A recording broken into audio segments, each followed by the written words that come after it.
Morning, good afternoon, good evening, good podcast respect. Know the to back. Welcome. You are how, Alex? Good, am I?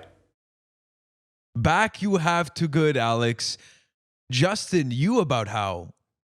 You, thanks, good very. It here to glad. Ladies and gentlemen, we have fallen victim to the reverse retro curse, just like the Montreal Canadiens. I hope you enjoyed that introduction as much as we did. We did like maybe 15 takes and rewrote that as many times as we could to get that. And I don't know if it was worth it, but it was good for us. All right, jokes aside, we have Alex that's back after a week of the Montreal Canadiens being away. And it was for what reasons that you were away again? Were you watching The Expanse? I can't remember. That was part of it, but no, I had some marital commitments, some Marital events that could not be pushed. It was Valentine's Day weekend, right? So you gotta cut me some slack there. That's a fact. Okay, all right, fair enough. And Justin, I know that we did a solo sesh last week. It was pretty nice to come back to our roots. We were able to just feel it out. I don't know how you felt. Yeah, it was okay. It's definitely good to have Alex back, though, just to great bring balance to the force here. But yeah, I'm good, very good. But Leafs fuck the. Or yeah, that's facts. I don't know if that was correct in the reverse retro Leafs curse the fuck fashion. Yeah, exactly. But yes, guys, this week, if you guys missed it, we did tweet about it, but we were on Legacy Corner, Legacy's Corner, his YouTube channel. There's a lot of S's in that, sorry. But it was such a great time. I want to thank you again to Brandon. Just such a easy guy to talk to when it comes to hockey. But if not for the Montreal Canadiens this week, we're recording right after the Saturday game, which is 11:06 p.m., very late. But for you guys, we had to do it. So a loss. So we're going to get into all of that good stuff. But before we get into the rest of the episode, I want to mention off the bat a couple of things that are going to be happening today. We're going to have Javier. And if you guys have been listening to this podcast in 2016 when, we had one mic and just a whole lot of thoughts, Javier is an OG of the No Respect podcast coming back to do a quarter season review. We're going to give our takes before then, but he will be back and give all of his shitty takes, so don't you worry. And if not, this week is the week where we have Stuart from England, a new Habs fan, here to discuss his fandom and how he got to it. So that's going to be exciting stuff throughout the episode. And if not, obviously this week has been a pretty dull week in terms of hockey news because there hasn't been any hockey for the Montreal Canadiens, and it's been a very long week for all of us, I think. And we come back to the Toronto Maple Leafs, a big club that's been rolling. Austin Matthews on a 50-goal pace in 56 games. Absolutely ridiculous. I want to get your thoughts on this game. It was a 5-3 loss, and I'll leave it up to you. Let's start with Alex, who missed last week. Man, I mean, I don't even know what to say about this game. It was frustrating to watch. Yeah, we did start out okay. Freddie Anderson made some big saves, and with the amount of power plays the Leafs got, Matthews is gonna score. I don't know. It was just there's something about this game that was tough to watch, at least defensively. I find the defense was not very good. As much as I bash Price more than you guys, I can't really fault him for any of the goals tonight. Maybe that clean shot from Matthews from the point, but most of them were tap-ins. I don't know. I really did not enjoy watching tonight. It was just depressing to watch. Tough loss, especially coming off a week off. That's not the game you want to watch on a Saturday night. So it was just not a fun night. Yeah, I mean, for me, Matthews scores his first goal this season against the Habs. Not a big deal, but yeah, I mean, it was just kind of like the Toronto power play show. I guess the refs. I mean, I'm not going to bitch too much about the refs, but obviously Toronto got more power plays and they're kind of lethal in the power play. So that was kind of the story of the score going up there in the second period. And I think, Freddie Anderson in the first period really kept them in there. I think if he wasn't there, come up so big on some chances for the Habs, it might have been a different story for the rest of the game, especially with momentum going into the second. I think Freddie Anderson came up huge, the power play came up huge, and the Habs just couldn't really match it and didn't really get the calls to go on their power play to see if they could pot some. But yeah, kind of a frustrating loss for sure, especially against one of the best teams that you kind of want to have that like good game against and good kind of effort against. I totally agree. It's one of those nights that makes it hard to, come on to the podcast and be happy to, talk about the Montreal Canadiens, because you've had a week off. There hasn't been much to say about the Montreal Canadiens, and then you come back to this, and it's one of those nights, like you guys said, pretty disappointing. And honestly, it just goes to show you sometimes, like I don't know what you guys felt about this game, but I thought it was relatively even for the majority of it. And then some major lapses, and those lapses include just giving away, 5-on-3s, even though, sometimes those happen. Just it can't happen against the Leafs. They're just too talented. And that's the part that's a bit frustrating from, a Montreal Canadiens perspective. You got to give, the Leafs credit. They have the team to be able to pull this off, but they don't have to play the whole game. They have a luxury of not having to play a full game and being on all the time. We have to play that type of game against the Toronto Maple Leafs if we want to find success. And in a game where you get penalties, in a game where you do some lackluster things defensively, they're going to make you pay. It's as simple as that. That's how good this team is, and it's pretty unfortunate. But Kotkaniemi looked good, at least. That's one thing. That beautiful freaking snipe on that breakaway and on the first goal by the Montreal Canadiens, and he just overall looked like a very exciting player, just like Josh Anderson tonight, just flying all over it. So who else I thought looked really good, and he just actually got waived last week. Well, a few days ago, was Paul Byron.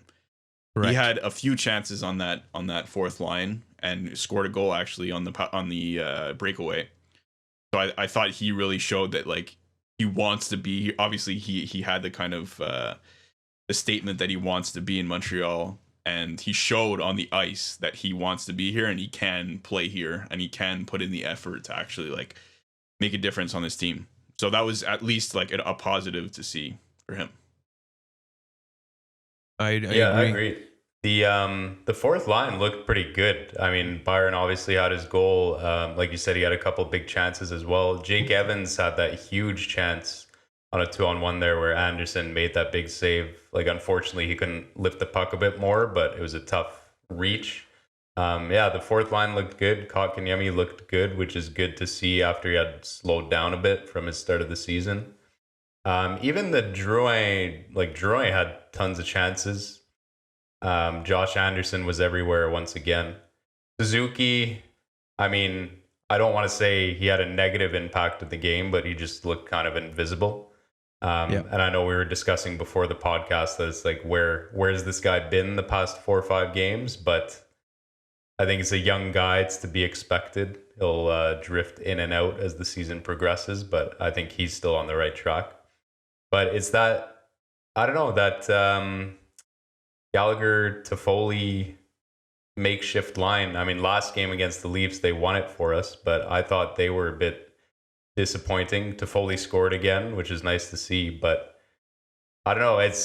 I guess maybe it's the Phil Deneau effect. Like, he's such a good shutdown center that he's shutting down his line mates. I don't know. Could be. Yeah. I mean, that's another question that I had, just to kind of like diagnose the Montreal Canadiens right now.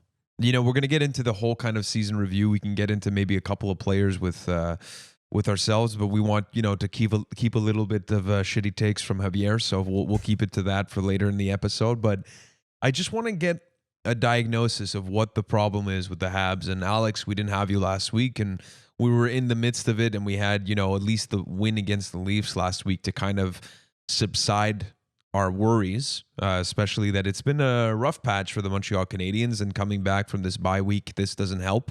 So what do you diagnose this Montreal Canadiens lineup with? Me specifically? Are you asking me or Justin? Yeah, I'm asking you, Alex. The issue I've seen recently, like in our, not our losing streak, but these past couple of weeks where we've started losing a bit more, is the defense not stepping up offensively anymore.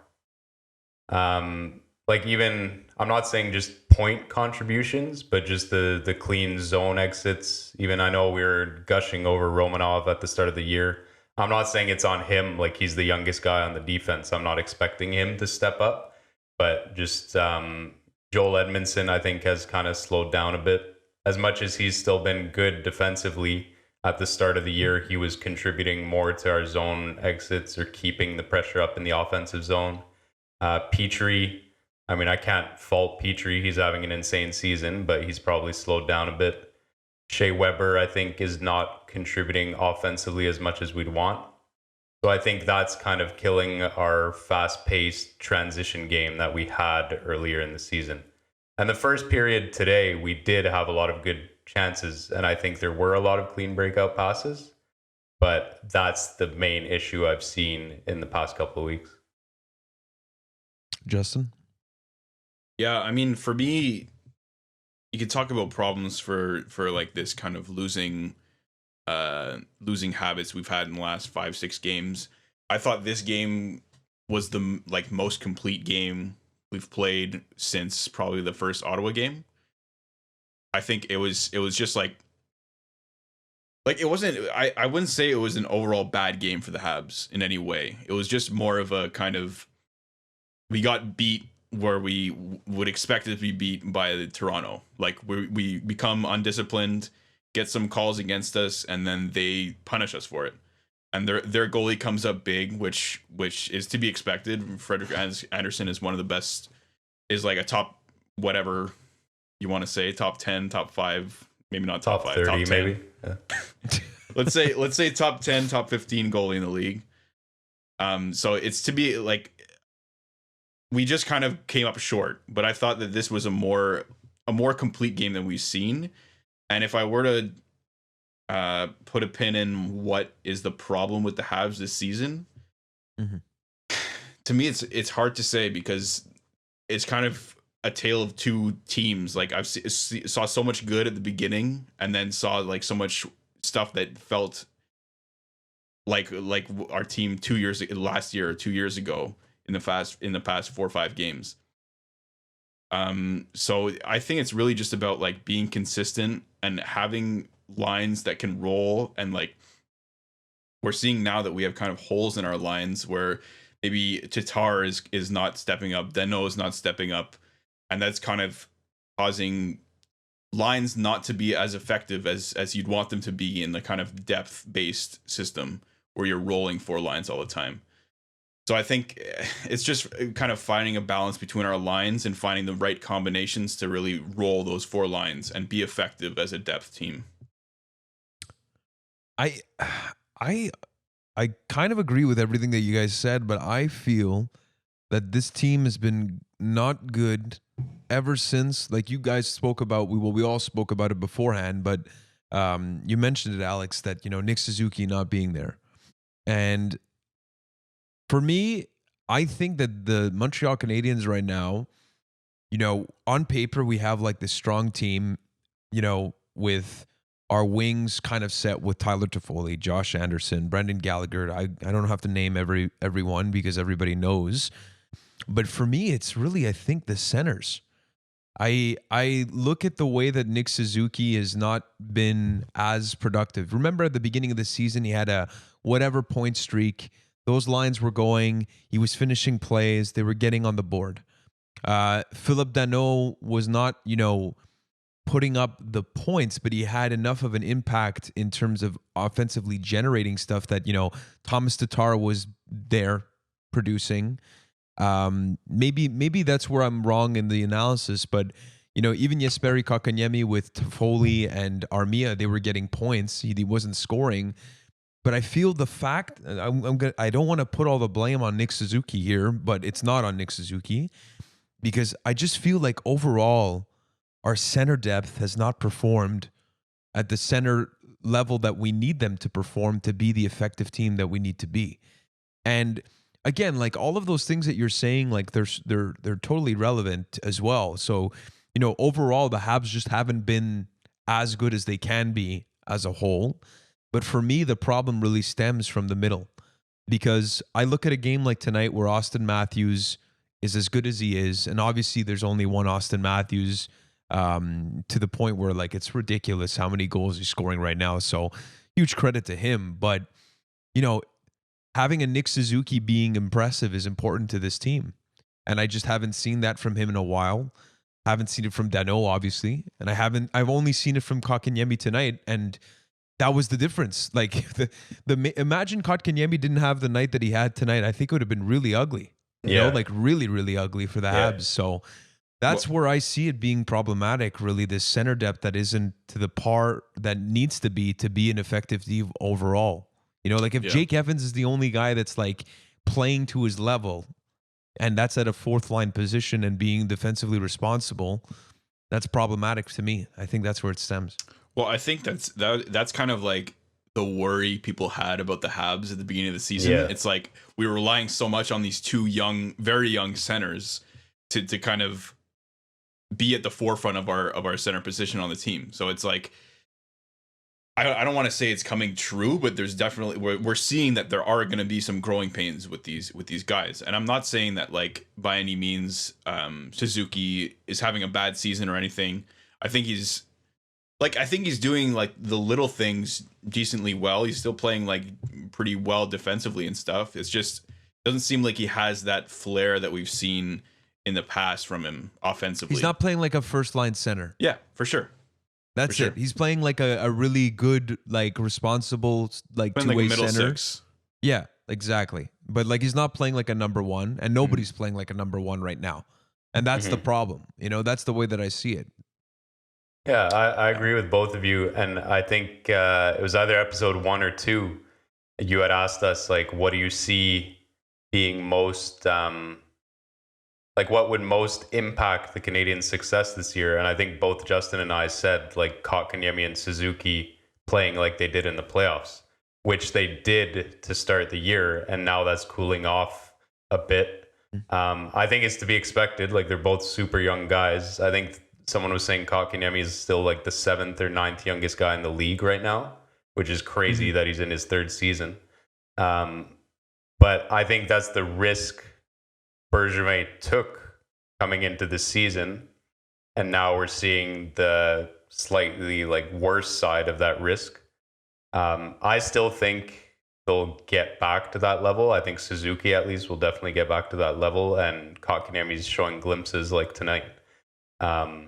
So I'm not too concerned yet, but yeah, I think you hit it on the head there with the center depth. That especially, it sucks that Danault's not playing well. Like that just makes it so much worse, right? Like we were at least thinking that if Kotkaniemi and Suzuki slow down, at least Danault's there. He's that consistent, reliable guy, but he hasn't shown that this year. So, yeah, I think you hit it right on the head there with the center depth. I think another thing that we're maybe, I don't know, not talking about enough is that Thomas Tatar over the last couple seasons has been our top point getter, right? And he's been like, at least in the last 7 to 10 games, he's been pretty invisible. And I thought in this game, like he obviously got scratched last game against Toronto. And this game, I just felt like it's like he was holding his stick too tight. Like he couldn't, like he would, these moves that he would usually be so confident in doing, these simple kind of little stick handles, he was losing the puck or he was fumbling with the puck. So I don't know, something needs to happen with Thomas Tatar. He needs to get out of his funk. He did assist. I thought he played okay tonight. Like obviously nothing incredible, but I thought he played fine. I don't know. I saw a few things that I thought like this is weird. Like I usually see Tatar being much more assertive with the puck and being like much more confident and making these small plays that he was so successful at in the past couple seasons. So I'm just saying he needs to like débloque and become the more the more assertive kind of forward that can make a little move and take a shot, and like that's his bread and butter. Like that's how he scored his 25-30 goals per season last however long he's been in the season. But I mean, maybe with Tatar, like maybe he's not that guy, right? Maybe he's just coming back down to the level where he was a 20-goal, 50-point guy, but not that 30-goal, 65, 70-point guy, right? Like maybe he was on a hot streak for over a year and now he's back to his Red Wings level. Like, I mean, I get what you're saying, but I think if you're expecting Thomas Tatar to be your number one scorer 5 years in a row, I think you have a bigger problem there. No, but I still think that we're expecting to rely on him at least for some like secondary scoring and like, well, not even secondary scoring. Like I think as like one of our dangerous offensive players, because he is the best scorer. I think like he's the best shooter on the Habs.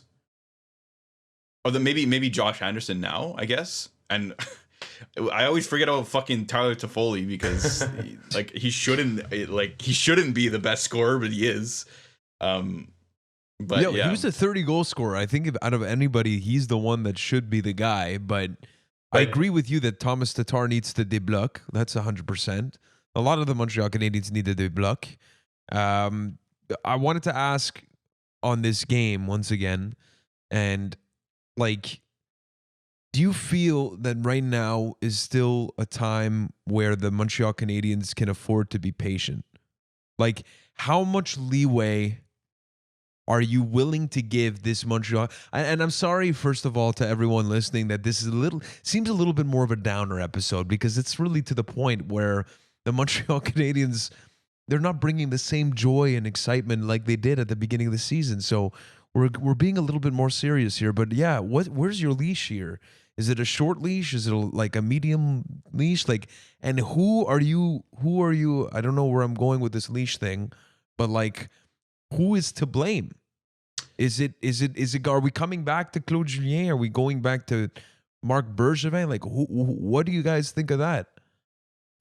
I mean, to me, you could put the blame on Claude Julien if you wanted to. Like, I think if a different coach with a different kind of mentality or different system comes in, maybe he's gonna have more success. But I don't necessarily think the brunt of the problem is on him necessarily.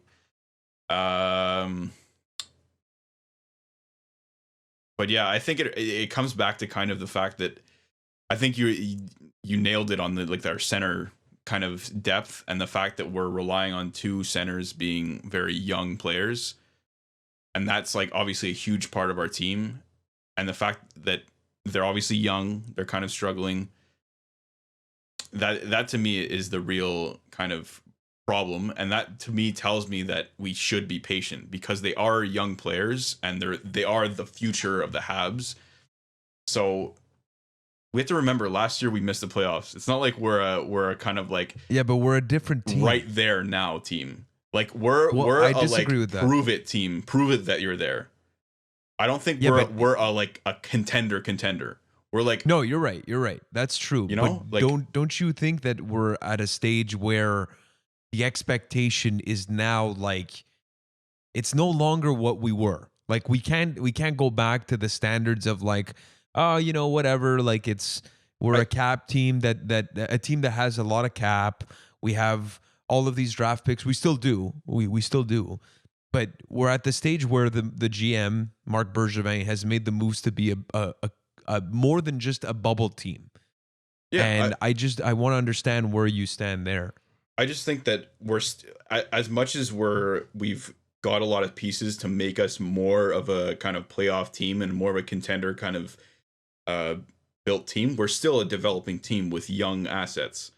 So that to me tells me that we should be relatively patient. Like, I don't know what you mean by patient, like as in within this season, within like a year or two. That's my question. It's like how, if you're Marc Bergevin, and this comes back to maybe the PLD stuff that we were talking about and like pulling the trigger on a trade that is going to make you be more of, less of a question mark and more of like, okay, we haven't established, like, we're not waiting on anyone anymore. Like, they've arrived, and this is the player that we're getting, and this is who they are. It's not like Nick Suzuki might be Patrice Bergeron, like, because that's still a question. Kotkaniemi might be, you know, I don't know what the Anze comparable Kopitar. is. Yeah, maybe he'll be Anze Kopitar. But my question now with what's going on, and I'll pass it off to Alex, is are you going for those trades given what's happening now, or are you still patient enough for a couple of more games for the rest of the season? Like, what do you do? I think you're Marc Bergevin? I think team-wise, like roster-wise, I think this season, nothing's going to change. I think with it being a shortened season, with odds are we're going to make the playoffs because 4 of the 7 Canadian teams are making it. Like, I think the internal expectation, as much as fans were saying, like, we should definitely be at least number 2 in the division and, like, win the first playoff round for sure. I think internally, like, yeah, obviously they want to win, but I think those expectations might not be like, okay, you guys have to, like, win this shit. Like, I think it might be just make the playoffs, show that you're improving. I could see the coach being fired if this keeps going, like, a couple more weeks. But I don't think there'll be any roster decisions made this season. I think with it being a shortened season, it's a good way to let Suzuki and Kotkaniemi develop. Like, I think it'd be different if we sucked for 60 out of 82 games, but this year, like, it'll kind of be out of people's minds right away. So yeah, I don't see anything like rash trade or roster-wise happening. But I could see Claude Julien being moved as, like, the media and fans start turning on him more. Not moved, but Moved. Fired. Yeah, make a little trade. yeah. Coach trade. I mean, so I don't want to go too deep because we have Javier next. The expert. Up. The expert of trash takes. Once again, just a reminder. Well, actually, you know what? He might be a genius, but at the time, it made absolutely no sense. Remember when Erik Karlsson was, like, out of his mind good? Like, Javier is the type of guy who said Ryan McDonough, I would take him 10 days out of 10 days. I don't know why I said that. Any day of the week, I would take Ryan McDonough over Erik Karlsson. 10 days a week. I'll take Ryan 10 days a McDonough. week, I'll take Ryan McDonough over Erik Karlsson, which made no sense, but might be right. So it might be a genius. So Javier up next. But yeah, so let's cool it on the season review because I want to get into that with Javier, who's gonna add to the discussion. So we'll move on to a couple of the Leafs. Austin Matthews and Mitch Marner, like all of these guys, the Leafs in general, we're looking right now, if you're watching on YouTube, you see it, 14-3-2. I want to start off with Matthews, and to start off with Matthews, you have to go directly to Alex, because just saying his name, he's smiling ear to ear. So please. Dude, I mean, he's my fantasy hockey team profile picture is his face. He carried me in fantasy this week. He's gonna bring me to my first win this year. Yeah, but well, I did win last year. Like, so. fuck, I understand people are pissed. Like, it's the Leafs, but he's just so fun. Like, for me at least, it's just so fun to watch. Like, I love watching him play. I hate when he scores against Montreal, but, like, his shot is just unbelievable. I've always liked players like that. Like, Camilleri was my favorite player. Those guys who, like, are questionable. I don't know. Matthews isn't bad defensively, but those guys who are, like, questionable in the rest of the game, but just their shot just is unreal. show up to score. Yeah. Just show up to score. I just love to watch that. Mitch Marner. I know people hate Mitch Marner, but even just, like, his rookie year, I don't know what it is about Marner and Matthews, but I just love watching them play. I like those guys who make those highlight reel plays. His goal tonight was disgusting. Like, it seemed fairly simple, but just that little shimmy around the defender and the release from a guy like Marner, who's mostly a passer, like that was a nice goal. I mean, he talked about how, like, he knows that people think that he's a pass first type of guy, so he kind of used that to his advantage on that play. So, you know, I give him respect. Justin, what are your thoughts? Because I want to talk a little bit about Austin Matthews more specifically, because this guy is on a pace that is almost like legendary.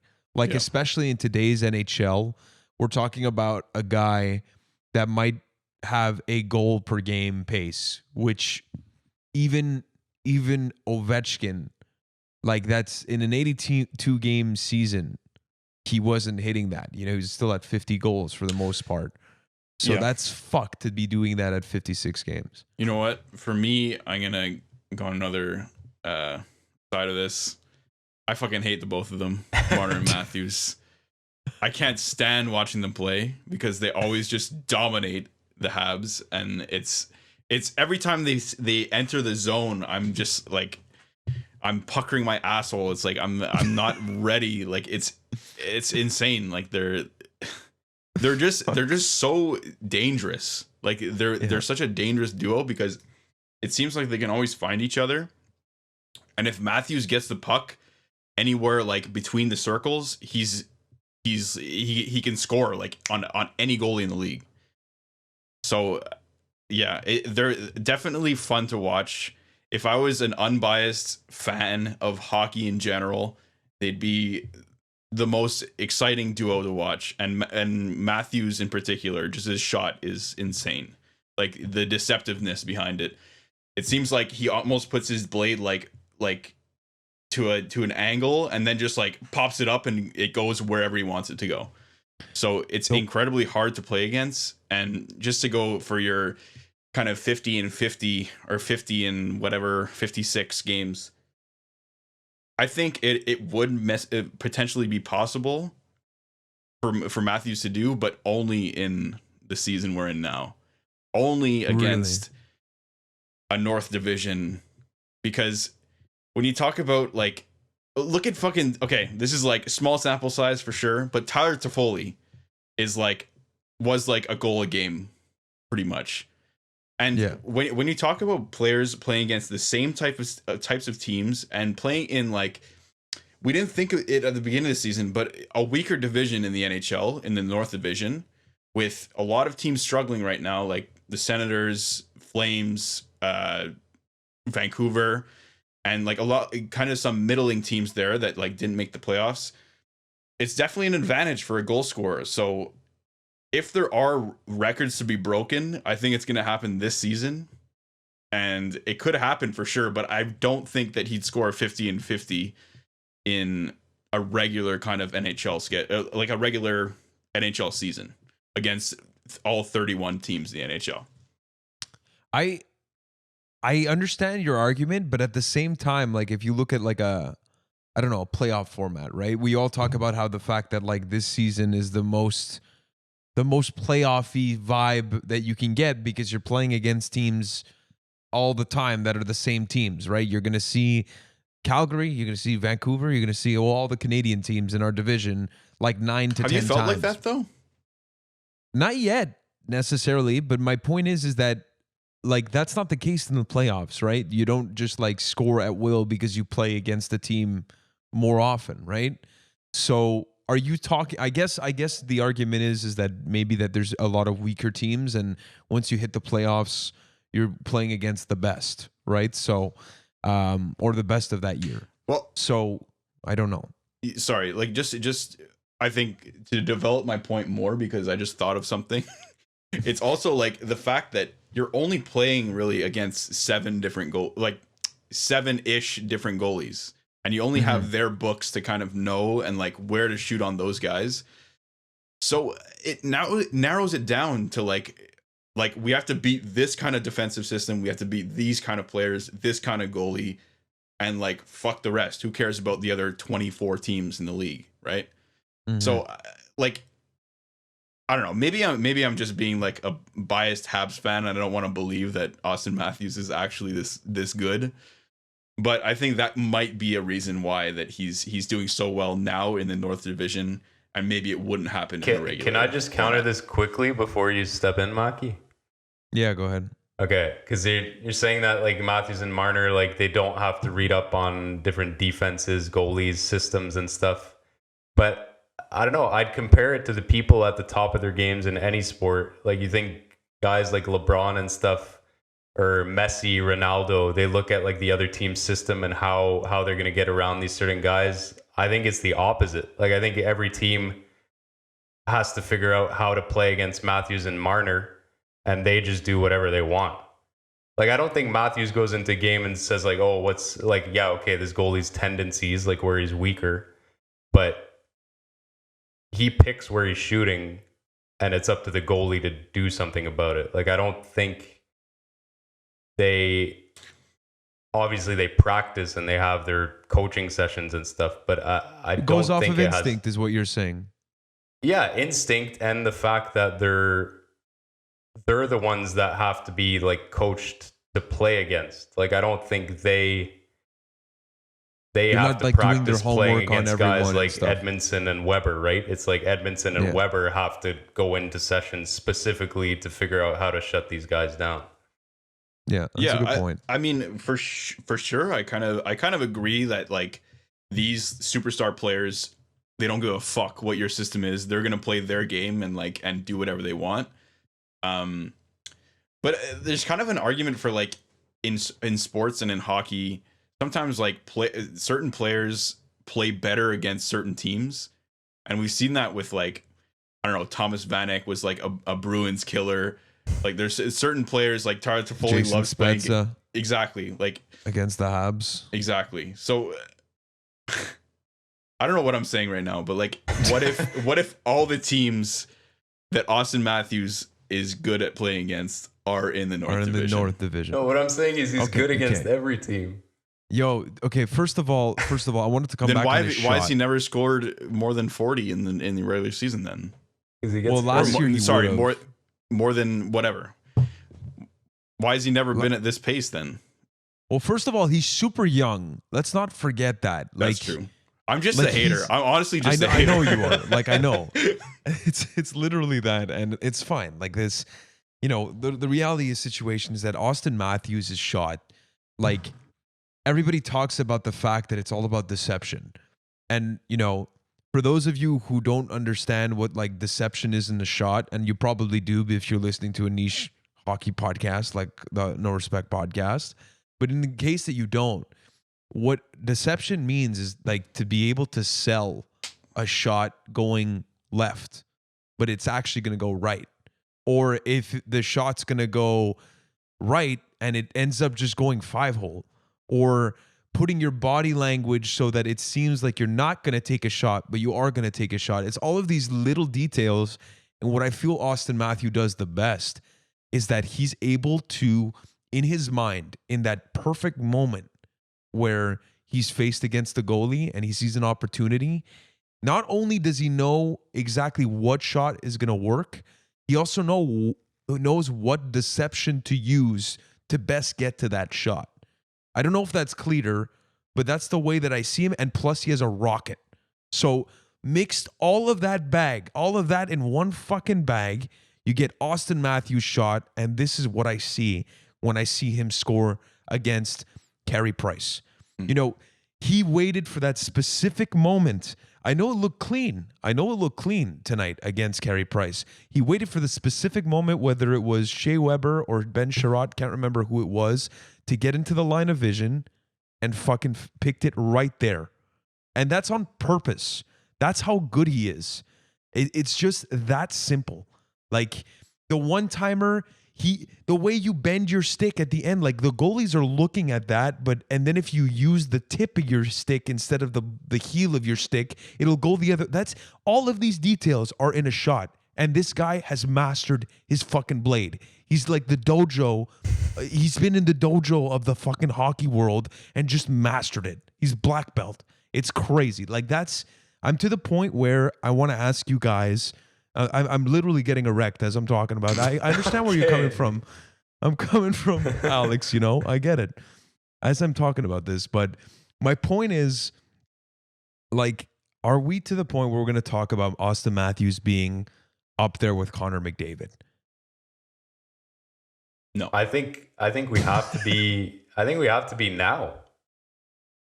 Like, at this point, Like, I honestly can't say no anymore. Like, as much as he's a Leaf, as much as Justin, I know you have a bias against the Leafs, like everyone here.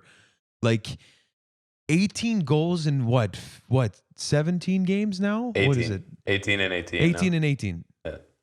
Like it's ridiculous. It's really ridiculous. And for a centerman to be still defensively responsible doing this as well, it's so rare. It's so rare. Like, I don't know, man. I really don't know anymore. I think that it's to that point where I think he's that good.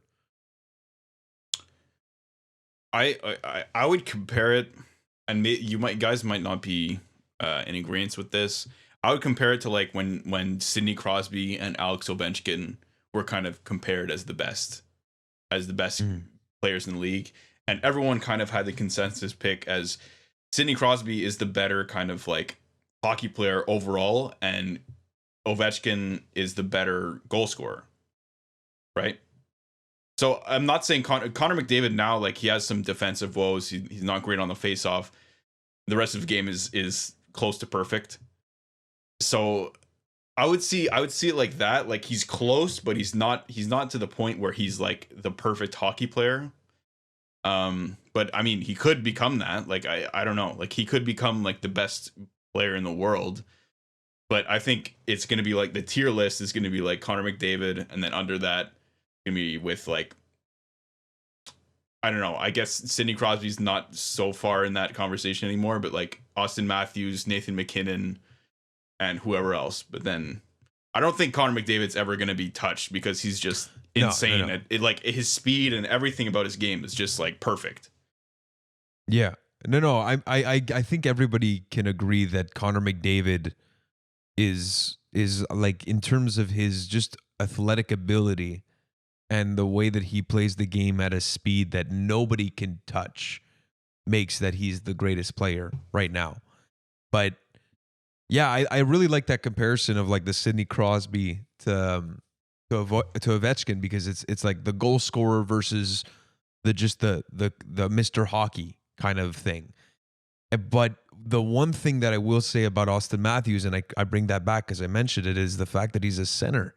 It's crazy that he's able to do that at the center position and be responsible. That's why, for me, like the whole thing about Nathan McKinnon, I still love Nathan McKinnon because I think the contract comes into play and how amazing he is with his contract.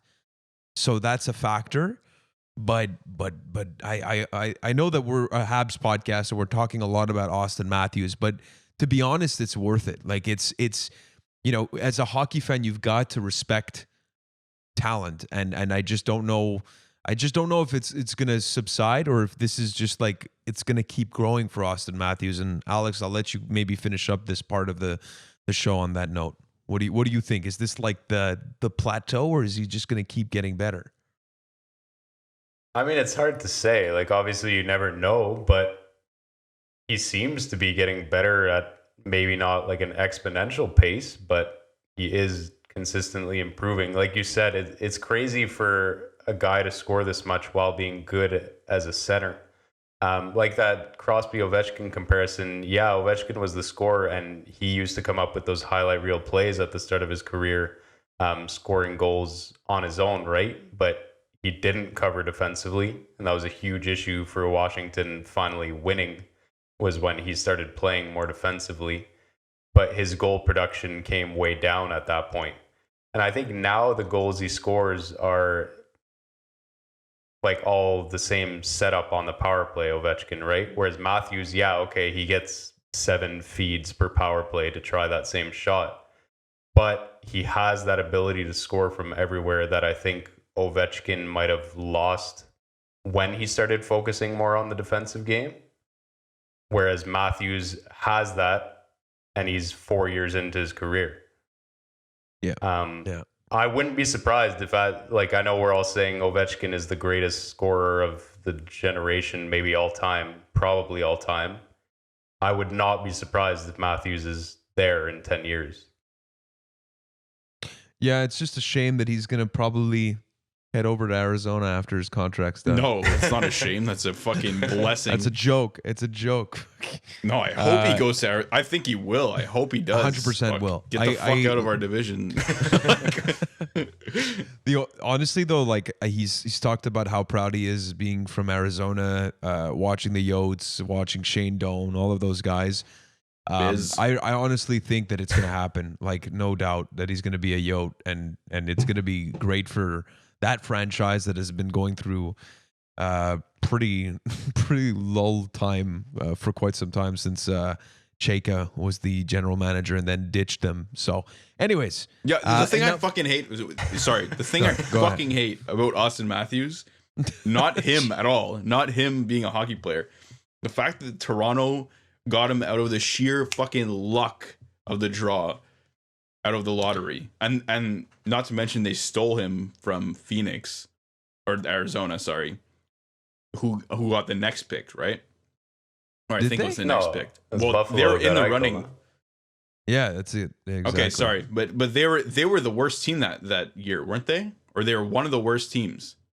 Maybe, yeah. So, yeah, well, that's the lottery, right? It's the so lottery. Like that people but like, don't how tank, perfect? right? How perfect would it have been if he, like, a player from fucking Arizona, gets drafted to Arizona? Like, we could have said the same thing about Alexis Lafrenière to the Habs, but we won't talk about Alexis Lafrenière right now because it's not going so well. Well, we will actually get into that, but want to come back on just good segue one there.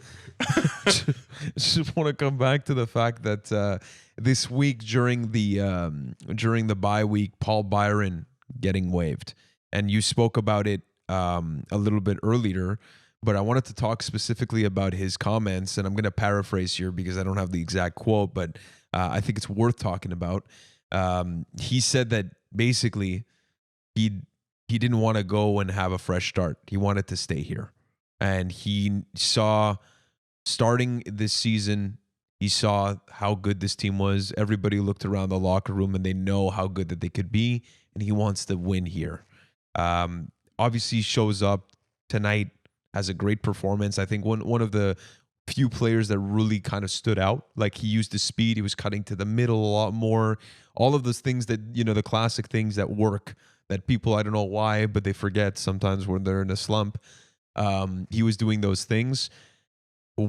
I don't know how much we want to elaborate on this point, but how much do you like to see this from a guy that has an A on his jersey that did get waived by the team and having those comments? One of you, I don't know if there's anybody specifically that wants to start on this.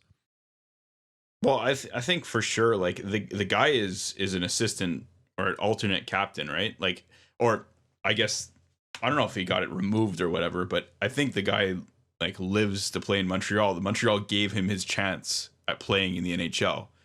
Yeah, like, we can't forget the whole story about him getting waived by Calgary, and Marc Bergevin seeing the YouTube video of him, like, missing on breakaway attempts.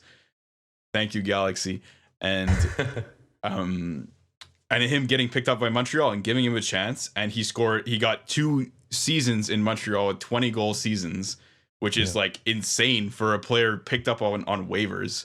Yeah, and like, I think this guy just, like, he seems like just a great person, and he just seems so grateful for Montreal and for, I guess, Marc Bergevin, and he loves the city, he loves playing in Montreal. So I wasn't surprised at all, because I know that Paul Byron just seems like a really down to earth, like, Montreal Canadian, and a guy that's proud to play for the Habs. And I'm really happy that he didn't get picked up on waivers. Yeah, I mean, I don't think there's much to add there. Justin said it all. Of course, you love those comments from him, and I hope he stays here at least till his contract's up. But yeah, at least till we win a cup, right? what more can you ask for, right? Like, that's the way you want a player to react. So yeah, I'm really happy that he showed up tonight the way that he did, especially after that. That's the great part. Obviously, would have wanted to win, but we'll move on to, we're going to come back on the Habs, like we said, talk about it with Javier. We'll talk about it with Stuart. I want to take this moment in today's episode to shout out all the people that have been sticking with us in the conversations, listening. We know that there's some of you that are just maybe lurking, and we still love you, and we hope that you're still enjoying this podcast. I'm going to mention Absir, who commented on this week's episode, which was last week's episode, which is it's kind of broke, so we kind of fixed it. I want to just read exactly what he wrote. He was talking about how we had the lull, right? You know, this past couple of games with the Montreal Canadiens. He said, when we did suck donkey balls, we weren't skating. as soon as they picked up their legs in the second period against Toronto, which was the last time we won, on Saturday, Habs were back in business. We need every forward not named Perry to skate like Mete. So thank you, Abser. And of course, we've got Stuart that also commented. Queechy, you're listening, I hope. We love you. Huey, if you're listening, we still love you. We miss you. Please comment. We miss you, buddy. And then everybody else who's been on Twitter, really, really active. We've got Pelter84. We've got Stuart that's been retweeting everything. We've got Legacy, of course. Andrew from Calgary, if you're listening, God bless you. Would love to have that guy on as well. But just overall, wanted to take this moment to say thank you. Eddie with a Y. Eddie with a Y, that's correct. I forgot to mention it, but he's going to be part, at least indirectly, part of the segment with Stuart. He's sent some questions also from Great Britain, so awesome to be able to get his take on the Habs and his fandom. He sent me some great stuff. So once again, I'm taking this moment to say thank you again. But we'll move into some around the news, news around the league news. That's what I meant. Jesus. Hey, listen, it's late. Around the news league. The reverse retro curse is back. Adhere to glad. We were laughing so much before, you have no idea, guys. Anyways, Lake Tahoe melted. That's the notes. Melted. Just in shambles. Like, jokes aside about Lake Tahoe and everybody falling in the middle of the first period, it looks beautiful. I'll give them that. Yeah, it does. Like, the scenery is absolutely lit. So if they actually get ice and not concrete, that'd be sick. You know what's really cool I found about the Lake Tahoe setup? I feel like in every outdoor game that has been a thing, like the Winter Classic and like the LA bullshit outdoors thing, like there haven't been the camera angles because it's been like such a weird view down to the stadium, because it's been like baseball stadiums, football stadiums, but this is just like it's the rink. But it's like actually outdoors. Yeah. Like, when you're watching past Winter Classics and stuff, like, yeah, sometimes it's snowing. Like, it looks, I don't know. It doesn't look that different than a normal broadcast. Like, it looks the same, just with worse lighting and like a worse angle. Whereas this, like, it's kind of cool. They have the lower angle shots. Like, you have the actual lake and mountains in the back. Like, when I played ODR, I didn't have nice views like that, but it actually reminds you of that a lot. Like, it's really cool to watch. Reminds you of Shell, to be honest. Like, I was literally about to say that. Yeah. Like you made it to the 3-on-3 tournament, and like you made it to the like place where you're just in the mountains type of thing. But I mean, I totally agree. I really like the concept. Unfortunately, right now the execution of the ice doesn't seem to be. I don't know if they've taken back onto the ice, but the game was postponed. It's supposed to start at 12, midnight tonight, which is in three minutes from now. Okay, all right. Well, do you guys want to stop the episode and walk? No, we'll keep going. But yeah, so that's Lake Tahoe. So that's really cool. Is it just that one game and that's it? I think they have two games, right? Boston and Philly are playing tomorrow. Okay, cool. Well, we'll see how that goes. But yeah, absolutely beautiful. I think it was just the sunshine. The sunshine got some slushy ice. All right. Thank you. Great. That was a great ad. Thank you. In other news, I know you're here. In other news, Crosby, 1,000 games. I don't know if you guys saw this, but this was hilarious, and we'll get into where you put him all time and all of that stuff afterwards. But before the game started, they all wore 87, and as many of the hockey community knows, and obviously his teammates know, Sidney Crosby is probably one of the most superstitious guys on the planet. And so he does things the exact same way every time. And he'll just do adjustments based off his hot streaks. But so apparently he has like this specific thing that he does pre-game, like when they're about to go on the ice, and like he goes up and stretches a certain way. And this time around, everybody's wearing 87, right, for his 1,000th game. And all of his teammates do exactly what Crosby's doing and stretching the same way. And it was absolutely hilarious. So Let's. I guess we'll talk about Crosby, the man himself, Mr. Hockey. What do you have to say about this guy? And is there a doubt in your mind that this guy's gonna go down as probably up there with Wayne Gretzky? Or is there more to it, like Mario Lemieux and all of those guys? Because for me, Sidney Crosby, in terms of a complete game, I don't think it gets any better. Honestly, like it just doesn't get any better, especially in today's NHL. Like to be that consistent, I don't know. It's crazy. I think he's the greatest player of all time. I'm just gonna say it, but Alex, you go. Yeah, I mean, what's crazy to me with Sidney Crosby is I remember when I was, I don't know, probably 12, 13, he scored that lacrosse goal for Rimouski there. And like YouTube wasn't really around at that point, I think. So like everyone saw it on TSN in the morning. Then you'd go play road hockey and people would be like, oh, you see like this kid in the queue scored this crazy goal. And like there's no social media and stuff, right? But everyone knew about it.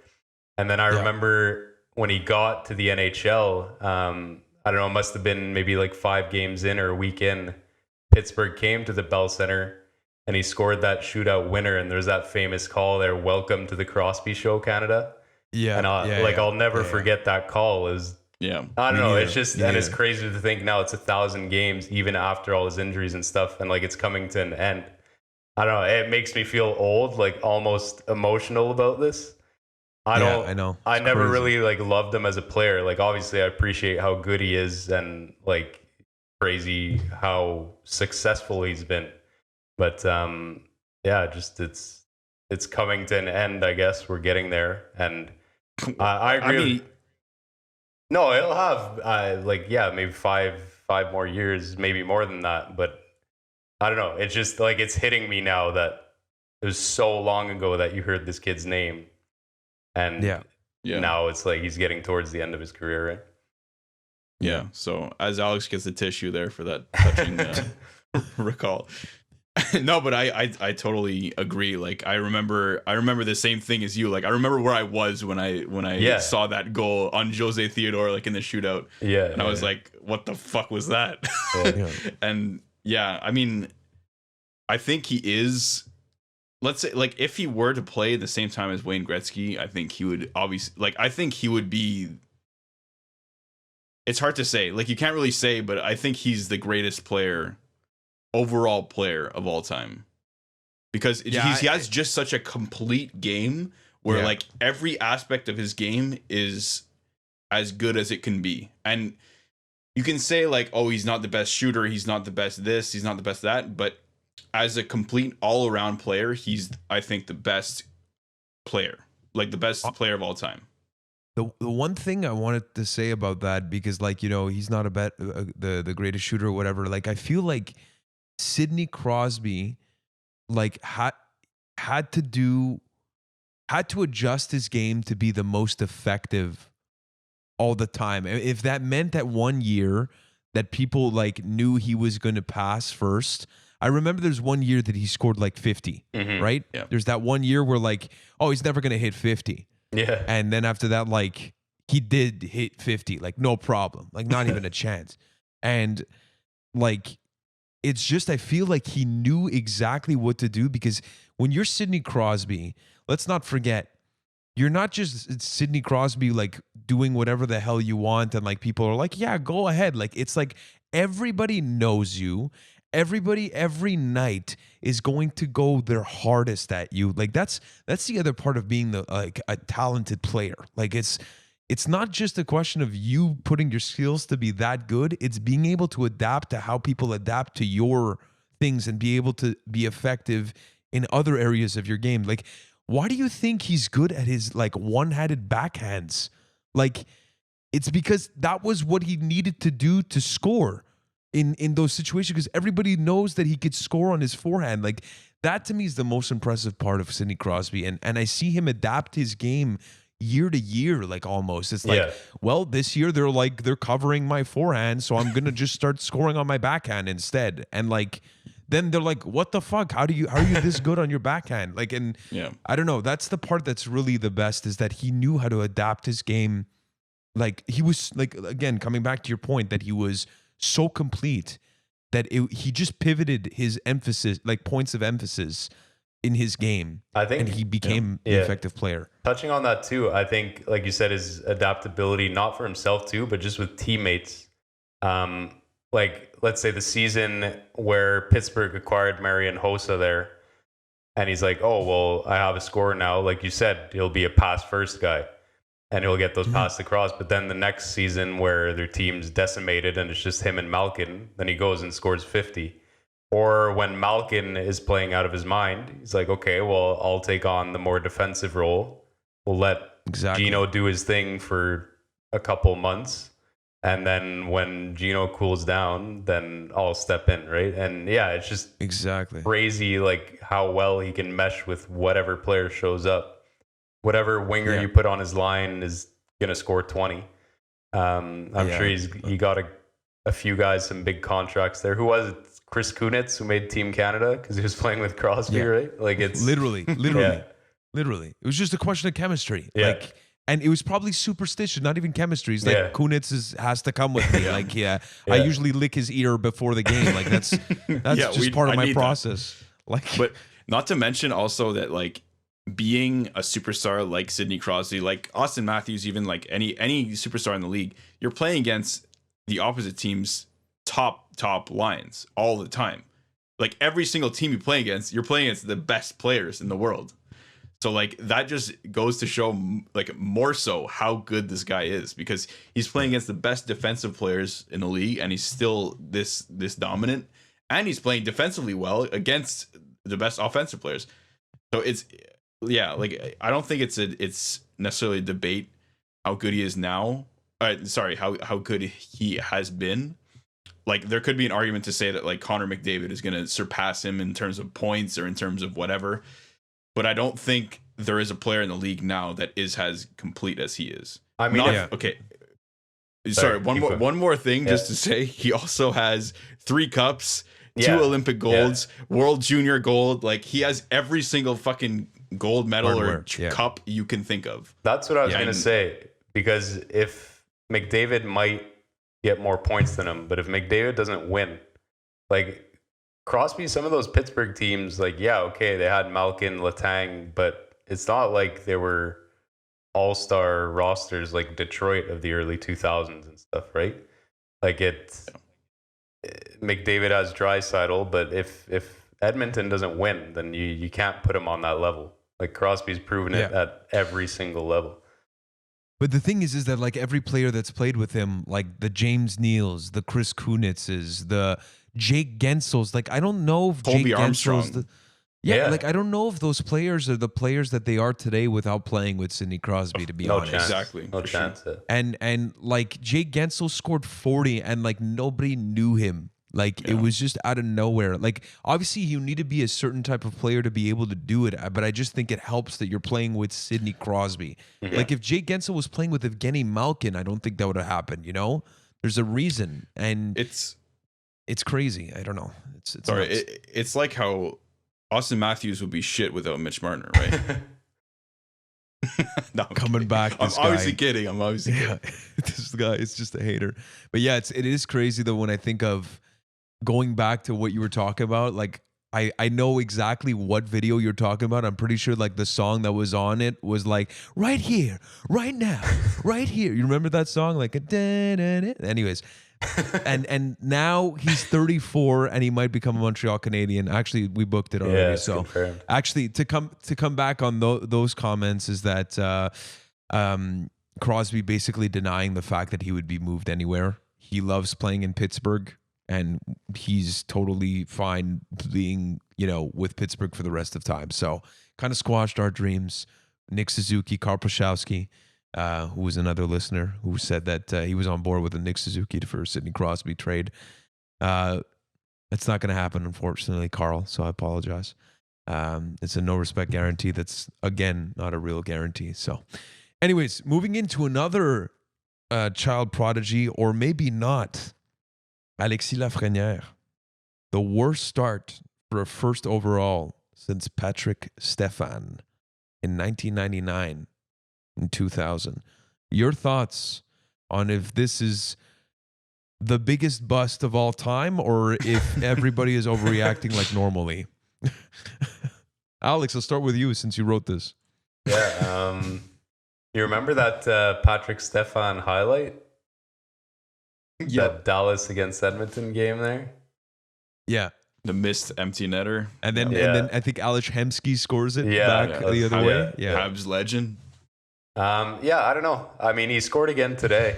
They're playing him with Panarin and Zibanejad, so they're trying to light a spark in him. I don't know. I don't watch New York Rangers games, so I can't say how he's actually looked. But from what I've read from fans, apparently their coach is pretty garbage. Like he's not put in positions to succeed, which maybe their coach was reading Reddit comments and now is playing him with Panarin and Zibanejad. So, but it paid off today. He scored today. Yeah, I mean, good. I don't know. I'm not a pro scout, but from what I've seen from him in juniors, he is a game changer. I wouldn't be too concerned yet. But you never know. You never know with prospects, man. Yakupov, Galchenyuk, Puljujarvi, who seems to be kind of getting it back now. Resurrecting. There's no way to know for sure, but I think he's going to be okay. For me, it's like, I don't know, like this whole COVID thing happened. I'm talking about, sorry, let me restart this. He's obviously 18 years old. So, or is he 18 or 19? I don't know. You said 18. Obviously. Yeah. He's obviously either 18 or 19 years old. So, when you have a young player like that, you can't like be too quick to the gun being like, this guy's a bust. This guy isn't what we thought he was or whatever. That he's not living up to the projections. If you look at Jack Hughes, his first season was pretty disappointing given the hype that there was around this guy. But in his second season, so far, he's about a point per game in his second season. And like all this COVID stuff happened with the New Jersey Devils. So like there was some weird stuff happening there. So maybe that's not the case anymore. But I'm just saying that like a year can do a lot for a player, and just some experience in the NHL for a player as talented as these prospects are. So I think I'd wait a year or two to really have my opinion on whether or not this guy's going to be kind of a superstar or not. On the other hand, when you're talking about like Austin Matthews scoring 4 goals in his first game, or like Connor McDavid getting like a ton of points in his first season, Sidney Crosby over 100 points in his first season, I don't think he's going to be that type of superstar, like that tier 1 S tier kind of like Crosby, McDavid, McKinnon, those type of players.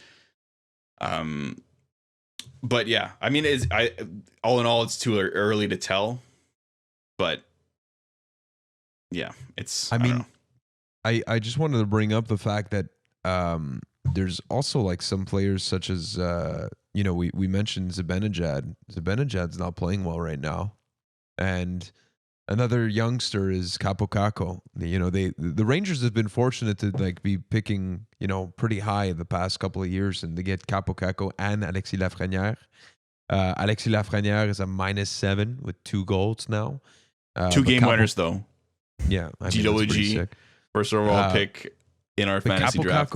Capocacco only has 3 points, so I just think that Zibanejad, who's been a killer, has 4 points. 4 points right now. Like when we think of Zibanejad of last year and why the Rangers like were a dangerous team, it was obviously Panarin was lit, but Zibanejad was like an elite number 1 center for that team. So I just think that it's hard to judge the group when they're not performing at the same level, and they're obviously in like not win now mode, but they've got a few pieces, and even those pieces are going through a little bit of a lull. So I'm not overly worried. I'd be worried if I was a Rangers fan, to be honest. Like, no, but if we had 2 prospects that were like high first round picks and they weren't performing, I know in Montreal it would be fucked. Like people would be like, these guys are fucking busts. Throw them in the fucking St. Lawrence. Like it's. I mean that's what happened with Kotkaniemi. Like legit last year. But it's funny with young players. Like, you can't know. Dude, Like, you could have a first of McKinnon had a decent rookie year, but struggled for 3-4 years after that, right? Yeah, Exactly. Yeah, it's true. Then he went to a sports psychologist. That's what he said that like really helped him kind of get over the hump. Plus, Justin touched on COVID. Like, they didn't have much of a training camp, right? Like, he didn't have much time to really gel with anyone. Like, there's no team bonding or anything like that. I don't know. It's for sure a tough environment to come into as a young guy. So. Yeah, absolutely. I mean, the last thing that I wanted to bring up, because it was worth a mention and we didn't have it in our notes, but it happened this week. Alex Galchenyuk is now a Leaf. Maybe a quick thought before we head to Javier and Stuart, and then after that we'll end off today. Well, the show later on with the schedule, maybe a game with Justin. But yeah, Alex Galchenyuk is now a Maple Leaf. And what do you guys think of that? I'll start with you, Alex. I mean, I don't really have much to think on that. He'll probably be moved again in a week. I just want to quote what Alex said. If the Ottawa Senators were to win the cup, it was 50 goals for Alex Galchenyuk this year. So I might have been a bit off with that, but yeah, just a tiny bit. Was it 50 games? Maybe you meant. I kind of hope he gets a chance and scores 30, but yeah, I mean, that was my favorite player too. I have that's the only Habs merch I have is a Galchenyuk shirt. So I don't know. Maybe I'll get a Leaf shirt with his name on the back. But. I'm honestly, I to be honest, I completely forgot about this trade for this game, because I would expect that they would have put him in the lineup against Montreal. No. I think there's a whole thing about, so they acquired him, right? So he was waived. He was waived, but then he was actually traded. He was waived the day before, but since they traded him, he didn't have to go through like the quarantine. Exactly. But not only that, he also didn't have to go through waivers. Like, he was directly on the AHL group, so that didn't impact the roster, and he wouldn't have to be re-waived. Yeah. And therefore, he was an asset that they kept. So that was the detail there. And also, since he didn't ever leave Ottawa after he was waived, he didn't have to quarantine for whatever amount of time. He didn't have to go to the States and then come back. What a weird situation. He like gets picked up by Carolina, and then he's like, all right, bye-bye. Across the 401 here. That's the sad part of this thing, is that, like, you know, Alex Galchenyuk is a guy that, you know, did score 30 goals, and he was coming into the season, and I remember listening to his interviews, and he was like, yeah, you know, like, I really worked on my stuff, and like, he was waived by the Ottawa Senators, like the worst team in probably the NHL, like on paper.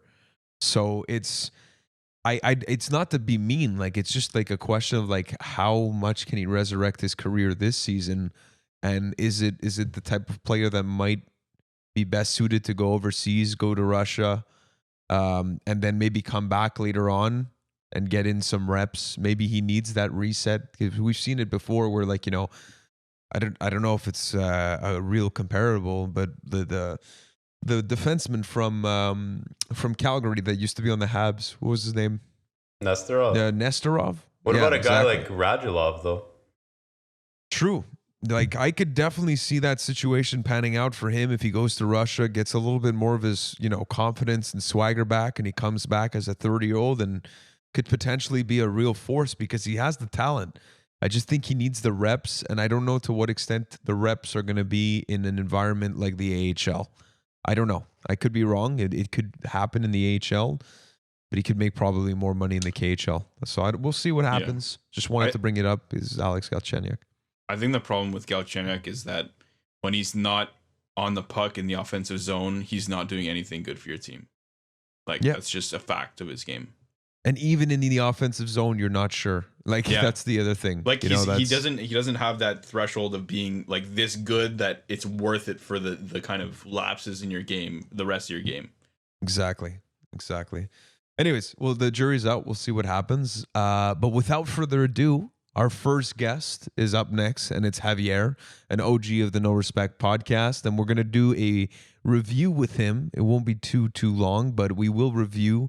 We usually have him on for Thanksgiving because he likes to talk about Thanksgiving being the measurement of what the true identity of a team is, what they really are. And since there's no Thanksgiving, we're doing it on February 21st here, or 22nd when we do the interview. So, and after that, we'll have Stuart, and then we'll come back for the Habs schedule this week and talk about that. So without further ado, here's the interview with Mr. Javier. Ladies and gentlemen, we are joined back now with a very special guest. His name, Javier. He used to be on this podcast and no longer, but it wouldn't be an evaluation set for the Montreal Canadiens without bringing this gentleman on. Javier, welcome back to the No Respect podcast. How are you, buddy? Been great, guys. Great to see you. Great pandemic. I don't get to see everybody all the time, so it's kind of good to see you guys. But yes, you're right. No evaluation of the Montreal Canadiens at this point in the season will be complete without my take. I'll give you that much. I'll let you know a little bit more a little bit later. Confident. Yeah, I like it. You always had that in him. So we'll get into that. But so just to give a little bit of context, Javier is a fan of the words water likes to find its level, right? Water always finds its level. So don't misquote me. Water always does find its level, man. That's true, Javier. So that being said, we're talking about the Montreal Canadiens. We already gave our takes a little bit of what's been going on, and especially this rough patch. So we'll start from the beginning here, Javier. I want you to give us a full picture. Really, I'm letting it loose. You go off as much as you want, head to toe. What do you think about the Montreal Canadiens? Like you said, I think water always finds its level. And like we had a strong start to the season. We were an unbelievable team, probably the best team looking at least in the North Division. And then now we've kind of gotten into a weird 50-50, 500 phase of our season. I think we are exactly what our record shows. Right now we're in fourth in the division, but we had 3 or 4 games less. So that puts us squarely second, third place-ish in the division. And that's, I think, what we are. I think we're a step below the Leafs. I think we are around other teams in our division, not exactly the second clear-cut best team in the division. Do I think that we can win in the playoffs against anybody? Absolutely. I think the Canadiens can win the North Division in the playoffs. They are stacked in terms of depth. They can line up with anyone head to toe, maybe not star power wise, but front to back, forwards, defense, and we know what Carey Price can do. In the playoffs, I'm not worried. It's more about getting there. But with the relatively weak North Division that we play in this year, I think that won't be a problem. Now, once we get to the Final Four in the playoffs, I think we're a clear 4 if we compare it to anyone across the division. So you look at like Colorado, you look at Vegas, you look at Dallas, you look at Florida somehow this year, Tampa. Like we're not in that class. So I don't think the cup is coming this year, guys. Unfortunately, I hate to break it to you, but we have been taking steps in the right direction. I'll say that. And I do think that with a few moves, the Habs can be there. And I'm not even talking about trades. I'm just talking about lineup changes. It's crazy to me that some things that Claude Julien is like hesitant to do. But it is what it is. I do think we are what we are. Like we're second, third place in the North Division, team that can take anybody, and that's it. Just as a follow-up from that, you kind of talked about how our roster is very deep, and we have like a roster that should be winning games and dominating hand over fist. So do you think it's a problem these days with coaching? Are you on the bandwagon of like fire Claude, or are you like, do you have a leash for him? I'm not on the fire Claude bandwagon. I do think Claude Julien is a good coach, and I don't think you can find a better coach than Claude Julien now, especially in a coronavirus filled season where you're going to have to quarantine someone for 2 weeks. You're going to have no coach for 2 weeks unless you think that there's someone on the bench that's better.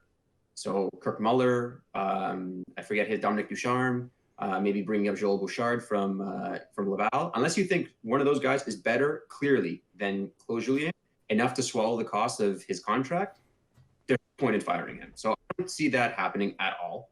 But I would like to see a little bit more flexibility from Claude. It drives me insane that Philip Danault is still playing with Brendan Gallagher. You have Jesperi Kotkaniemi, especially during this downside of the season where it's been 7 games or so. In the last 7 games, he's been clearly better than Danault and Suzuki. I don't care what anyone says. And he, last night, just for a comparison against the Leafs, Danault and Suzuki play 17 minutes a night, and Kotkaniemi is playing 13. When he's clearly the best player currently on the team. At least at the centerman position. So that drives me kind of up a wall. Like, I mean, I get Kotkaniemi's like the 10th youngest guy in the league. He's 20 years old and he has room to develop. Yeah, for sure he does. But if you put people in places to succeed, a la Suzuki, they'll succeed, especially young people. Like it's the same thing in like the real world, right? Like you put anyone in a position to succeed, they're going to thrive. Phil Danault, I'm sorry, have a nice career somewhere else. Don't playing in Montreal anymore because you're completely useless to this team right now. You haven't scored a goal yet, I don't think, still. He can kick rocks, honestly, as far as I'm concerned. And another one that drives me up a wall is Victor Mete. Sorry, buddy, you are what you are. You're a 6th defenseman, 7th defenseman. You got lucky in your first year that the Habs sucked and you needed to play with Weber. And so you have this faux value of who you are. But like outside of being able to skate well, what does Victor Mete do well or even decent? Like the guy can't shoot. The guy can barely pass a puck. His defensive positioning is worse than mine, and I played A most of my life.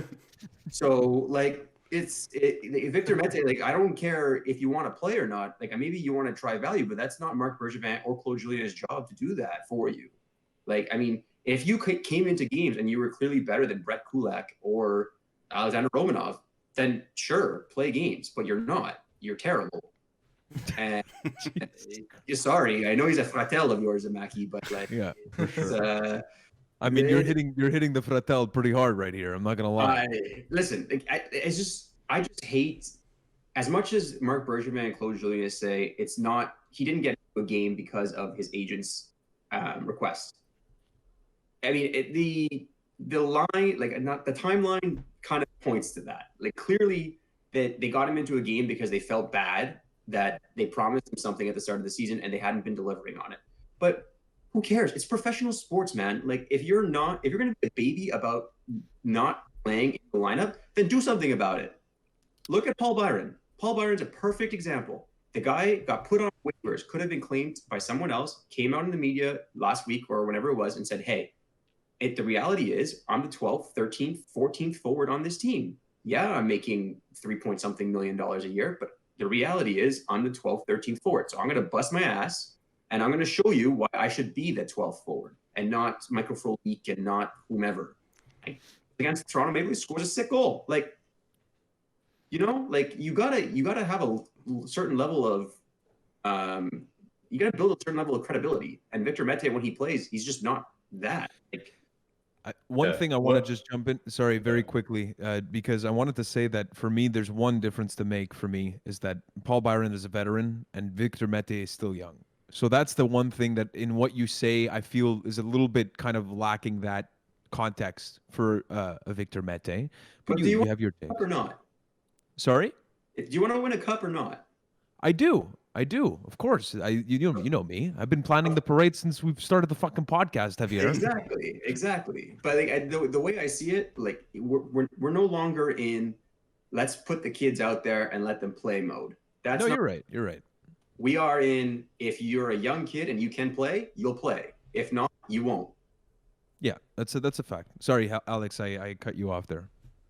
Yeah, I think you make good points about Mete. What bothered me the most with that situation is that Kulak was playing pretty well to start the year. He had 1 or 2 bad games, got scratched for Mete, then coming back into the lineup struggled a bit, and then Romanov got scratched for a game so they could rotate, I guess, Kulak back in while Mete was playing. And I think it just threw both those guys off. Kulak and Romanov have not looked as good as they were. I guess it shook their confidence or something. Like Kulak had no issues with his play. And like you said, you want the guys who are performing. I know Mete's young, but like you said, if you want to win, put the better player out there. And that's been Kulak so far this year. So yeah, that's what bothered me about that. I feel like since that meta inclusion, like I can't blame the whole downfall of the team on that, but we've struggled since then. So yeah, actually I will blame it all on that. It's completely Mete's fault. Yeah. 100. It's tough to see. I completely agree with your diagnosis there. It's just they for no apparent reason. Like they were doing great. They were like 9-1 or whatever they were at like the first 10 games of the season. Like why try and fix something that wasn't broken? Like I just don't understand the concept of it. Well, to be fair, it started getting broken at a certain point, and I'll come in with a question here because this is what we were talking about before. We all give a diagnosis of what we thought was the problem for the Montreal Canadiens right now, and I know that you talked a little bit about overall what they are, but I'd like to get your take on exactly what the problem is right now and why, because you did say that we are what we are. But you did see a tale of two cities, basically, in this Montreal Canadiens team. We're not at the middle right now. We're at both extremes. The Montreal Canadiens are not playing hockey that would merit them to be at a record like this because we had such a hot start, and now we're playing like shit, and that's what's making us a middling team. So I'm curious to get, based off of the fact that we've had this rough patch, and just so we all have our takes, so we'll let you go and let you know if there's any overlap on what we said. Sure. We are in a rough patch, but at the end of the day, we're not getting blown out. Losing close games for the most part. Toronto yesterday, there was that whole goal, the goalie interference. Like, that changes things if that goes in, And right before the break, we won 2-1 against Leafs. We win games and we lose games close. That's what the Habs are. We're not going to win 5-1 unless you're playing against the Canucks. But we're going to win games 3-2, 2-1, and squeak them out. That's what we're going to do. As much as we can score more than we have in past years, that's the Claude Julien system. You score goals and you play defense. That's what we do. Now, what do I think is wrong with the Canadiens? And why do I think that if they don't fix this, we're screwed in the playoffs anyways? It's penalties. Penalties are the biggest issue that the Canadiens have. And we take dumb penalties. We take penalties that shouldn't be taken. We have to understand as a team, or the coaching staff needs to drive the point that this is a speed game, guys. We can't be playing with our sticks out here like we're fencing. Like it's ridiculous, some of the penalties we take. And the Habs have if I saw a stat the other day that they have the worst penalty differential in the league in terms of what they're able to capitalize on versus what they're not able, or what they get penalized for. Yeah, I know we have 7 shorthanded goals. Sick. But when you can't score power play goals and when you're getting scored on because you're taking dumb penalties, you're going to lose. Especially to the Maple Leafs. Yeah.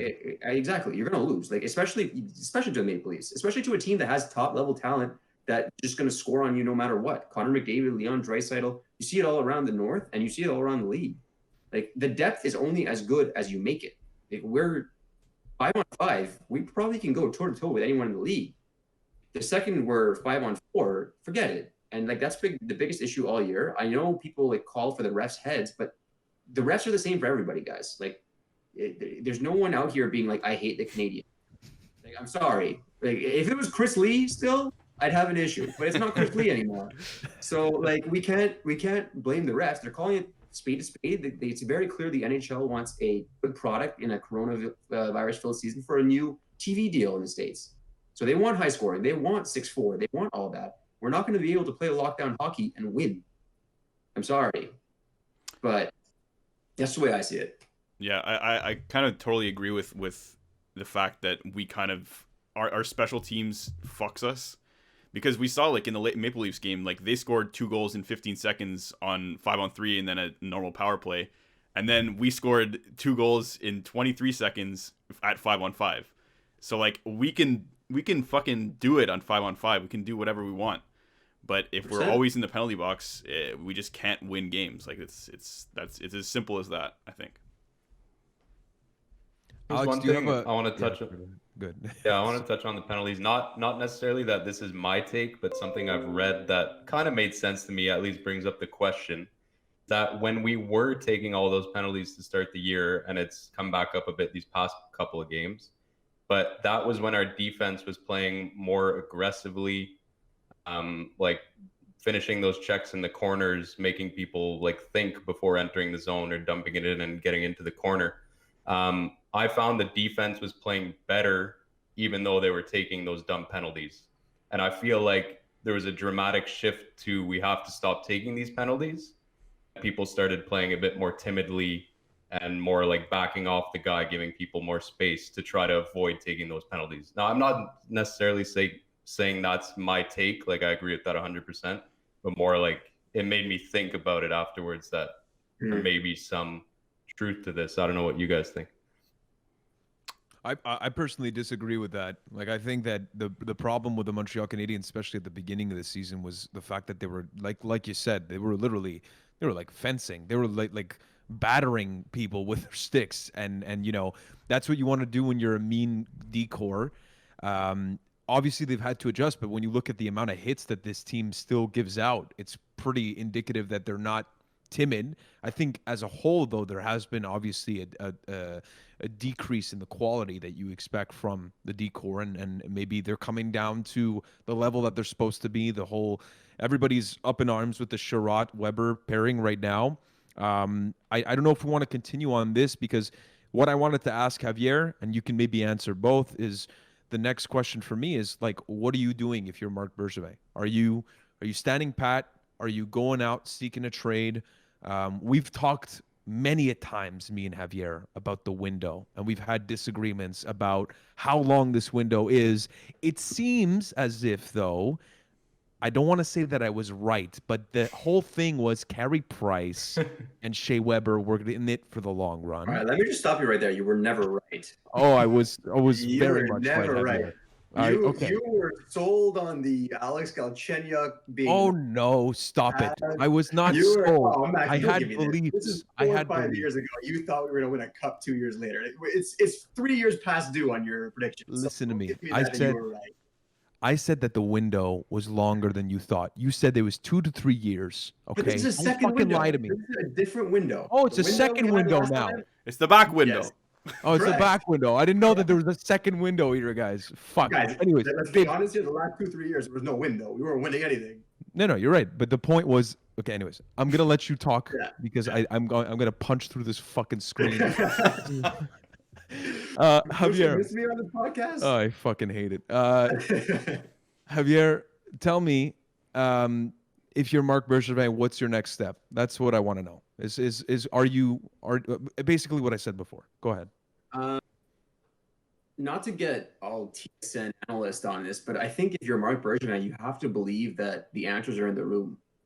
I don't think you do anything unless you find a taker for Phil Danault and Thomas Tatar, and someone's going to give you someone that's useful with term, like a third line center or a top 6 winger, maybe, like for either of those two, maybe Jack Eichel. Oh, don't get me started. I would literally trade Nick Suzuki and Romanov for Jack Eichel tomorrow. Well, I think everybody is on board with that, buddy. But you know what I mean. Like, unless you're going to find someone to take a pending UFA like Tatar or Danault for a current player, like a hockey trade, not for futures, then I don't think you do anything. I think you trust your team. You know your team's good. We know that. There's nothing to point that they're bad. I think, they're in a tough slump now, but if you have a coaching staff that's willing to be a little bit more flexible, then you maybe have the answers in your lineup already. Can KK play 17, 18 minutes a night? We don't know because it's never been tried. But I'd rather see that than watch Phil Danault not be able to score again. You know what I mean? Like, I feel like I'm taking crazy pills when I watch the Canadiens' first and third lines. Because to me, it's not about shifting Tatar and Toffoli. It's about shifting the centerman. You shift the centerman and you give Kotkaniemi Brendan Gallagher to play with, someone who scored 30 goals in this league multiple times. I think you see a whole different side of KK. But I don't think you make any moves, especially in the COVID universe now, where you have to wait 2 weeks, especially in Canada. Maybe there'll be restrictions that get lifted as like the vaccines get rolled out and all that stuff. But I don't think you can plan for that. I think you have to plan for 2 weeks that you're trading for a player that you're not in your lineup for 2 weeks, and they're taking an active roster space. That's not feasible right now. Like, you need every player to play, as we saw with Perry and like maybe Frolik in the coming weeks or whatever. You need every player to be able to be available. And like the old adage is the best ability is availability. And I think in the COVID-19 world, that is literally true. You need to be available to play and play at the best of your ability or not, or else sit on the bench. Victor Mete. It's very simple. It all comes back to the Fra. Victor. He's bad, man. Like I'll take a bag of pucks for him. Okay, I disagree once again with you on that take, but I will say that for the most part, and Alex, I don't know if you want to hop in or Justin, I think I agree with the fact that if you're Marc Bergevin, you did what you needed to do, and especially in this COVID situation, you know, I don't think unless you're getting that elite piece, we talked about potentially getting a Sidney Crosby. Obviously, that's not going to happen. But if you're going to get that piece, go for it. But if it's not that and it's not putting you over the edge, you got to deal with the pieces. So, Alex, Justin, I'll let you guys go, and then we'll wrap this thing up and head over to Stuart. But, yeah, go ahead. Yeah, no, for that, I agree with both of you there. At least for this season, you have to let it play out. We made tons of moves in the summer. You have to see how it goes this year. Like Javier said, in the playoffs, this team can beat anyone. Maybe not Tampa, Colorado and stuff, but they can get far. So I think you have to let it play out. Yeah, I agree too. I think during the season, obviously it's with COVID, like you said, it's going to be a lot harder for trades to happen. The trade deadline, like something could happen for a hockey trade, but like you said, I think it's going to be something like a useful player, maybe a third or fourth liner that we swap out. That's like a slight upgrade. But yeah, for me, like the off season is going to be the most interesting part because there's the Phil Deneau situation to figure out. There's like the young guys that have contracts coming out of their entry level contracts. So it's gonna be interesting there.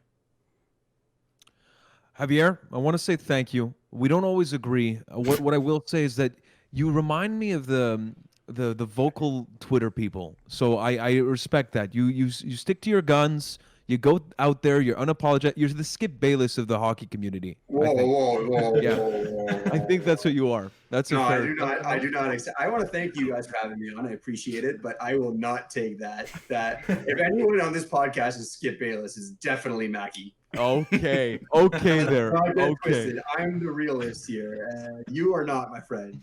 Let's be honest. Fair enough. Javier, it's not going to be the last time that I want to fucking punch you out. But we'll have you back on to talk about the Habs. One thing that I do agree that I think that there's going to be some adjustments to be had on Claude's side of things for this team to turn it around. We'll see if that's the case. Buddy, all the best. We're going to head over to the next interview, which is with Stuart. As we mentioned, Stuart is a new Habs fan.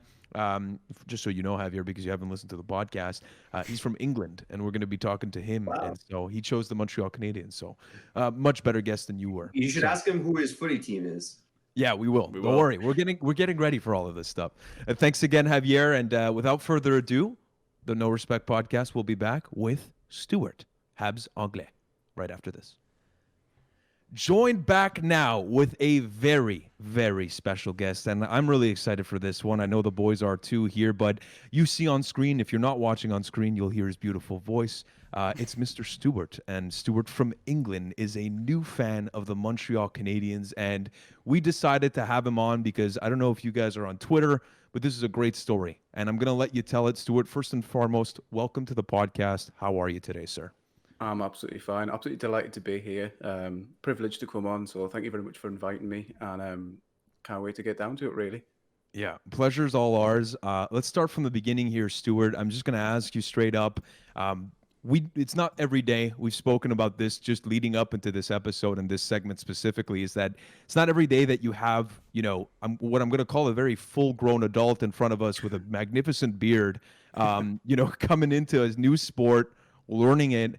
And the best part is you select the best fan base and the best team to come into, which is the Montreal Canadiens. Obviously, that's bias.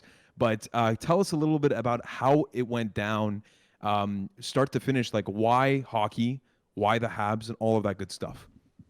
I think I'd have to go back to probably 2004, which seems a long way away considering I've only come to the Habs probably in the last couple of months. And I think I remember watching the Olympics, the Winter Olympics in 2002.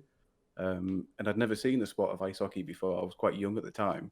And I thought, this looks like a really good sport, really fast, really exciting. And I remember I saw the game NHL 2004 in a shop one day, and I thought I'll buy that. I think that was the one with Heatley on the front and his Thrashers Yeah, shirt. So baby. that Yeah, shows how long ago that one was. And I remember choosing the Canadians at the time in the game, plainly because I liked the jerseys. And I think there was guys like Zednik and Souris and Ribeiro, Brisebois playing for them at the time. And these guys were just names to me. They didn't mean anything else. There was nothing special about them to me. They were just names. And I remember really enjoying the game, but knew nothing about the Canadians, knew nothing about the league itself. And then I was about 18, 19 at the time, so the rest of life kind of got in the way. Became a teacher, dedicated a lot of myself and my time to that. And it was probably about a year ago, maybe a little bit before that. I remember watching a couple of videos on YouTube, going down one of those rabbit holes that you go down, and the sweater came up. And I watched the full video of the sweater, and I remember thinking to myself, I remember that team. I remember that team from that game I used to play on. And I was intrigued as to why it was narrated by this guy who was speaking with a French accent and all the rest of it. And I did a little bit of research, found out who the Canadians actually were, why they were so important to the community, and it just struck a chord to me. It resonated with me. It kind of had something to do with being part of a community and being rooted within that community and having a unique identity. And I've always rooted for the underdog throughout my life. Obviously, most people would identify with an underdog, I think.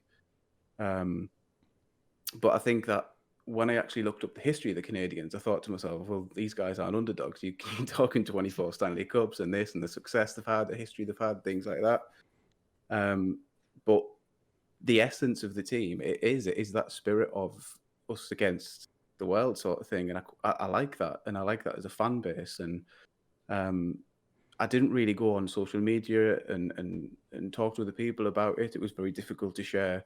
Obviously, we're friends and family here because the exposure that NHL gets in England is quite low.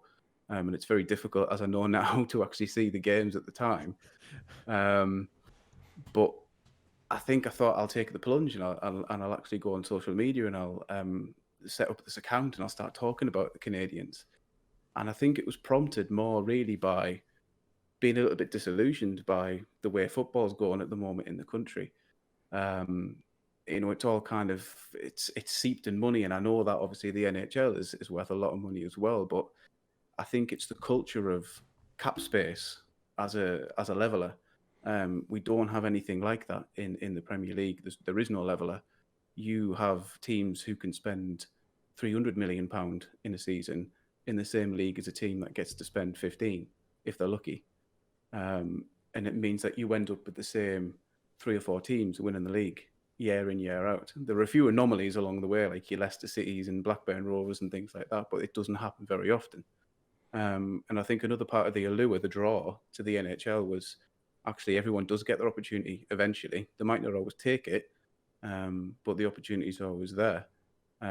So NHL hockey, that was something that I definitely wanted to follow and invest my time in. And then combine that with, like I say, the respect that I have for the fan base of the Canadians and the story that they've got. It just seemed like a perfect time to do it. And I've been welcomed with open arms, and everything that I thought I knew about the community is actually even better than I thought it was, because people are very welcoming and we do kind of look after each other. And it's been wonderful, the reception that I've had so far. It's absolutely beautifully said. I kind of feel bad that when we usually swear on this podcast, but that was such a beautifully eloquent story that you just said. I was kind of mesmerized by it, and I'm gonna let maybe Alex talk here because out of all of us on the podcast, I think when also I should mention maybe to the people, I think it's pretty obvious here when you're talking about football, we're talking about soccer. We have to say it because that's the North American way. It should be called football. We know we're stupid, but Alex, I want to maybe just like have you kind of jump on here and maybe talk about the differences, because I totally agree. That's one of the reasons why for hockey, I always felt, and this is a bias, obviously, I lived in Montreal my whole life. I grew up playing hockey, all of these things. So it's been deep-rooted since the beginning. But the parity of the league is what draws me to this sport time and time again. So, Alex, maybe some comparisons. Maybe you guys could talk a little bit about, football, because I know that out of all of the things, you're going to be able to speak on that. I mean, I just want to touch on the fact, like you said, it was very beautifully said. I feel kind of bad that like my backstory would just be like, oh, I was born here. I played hockey growing up, like go Montreal, right? I don't have a nice backstory. But yeah, when it comes to football or soccer, my dad was actually born just outside Coventry, Right. just a small town there. So when I went, I saw a football. I don't know if I should say football or soccer, but I'll say soccer. I apologize, but I'll say soccer.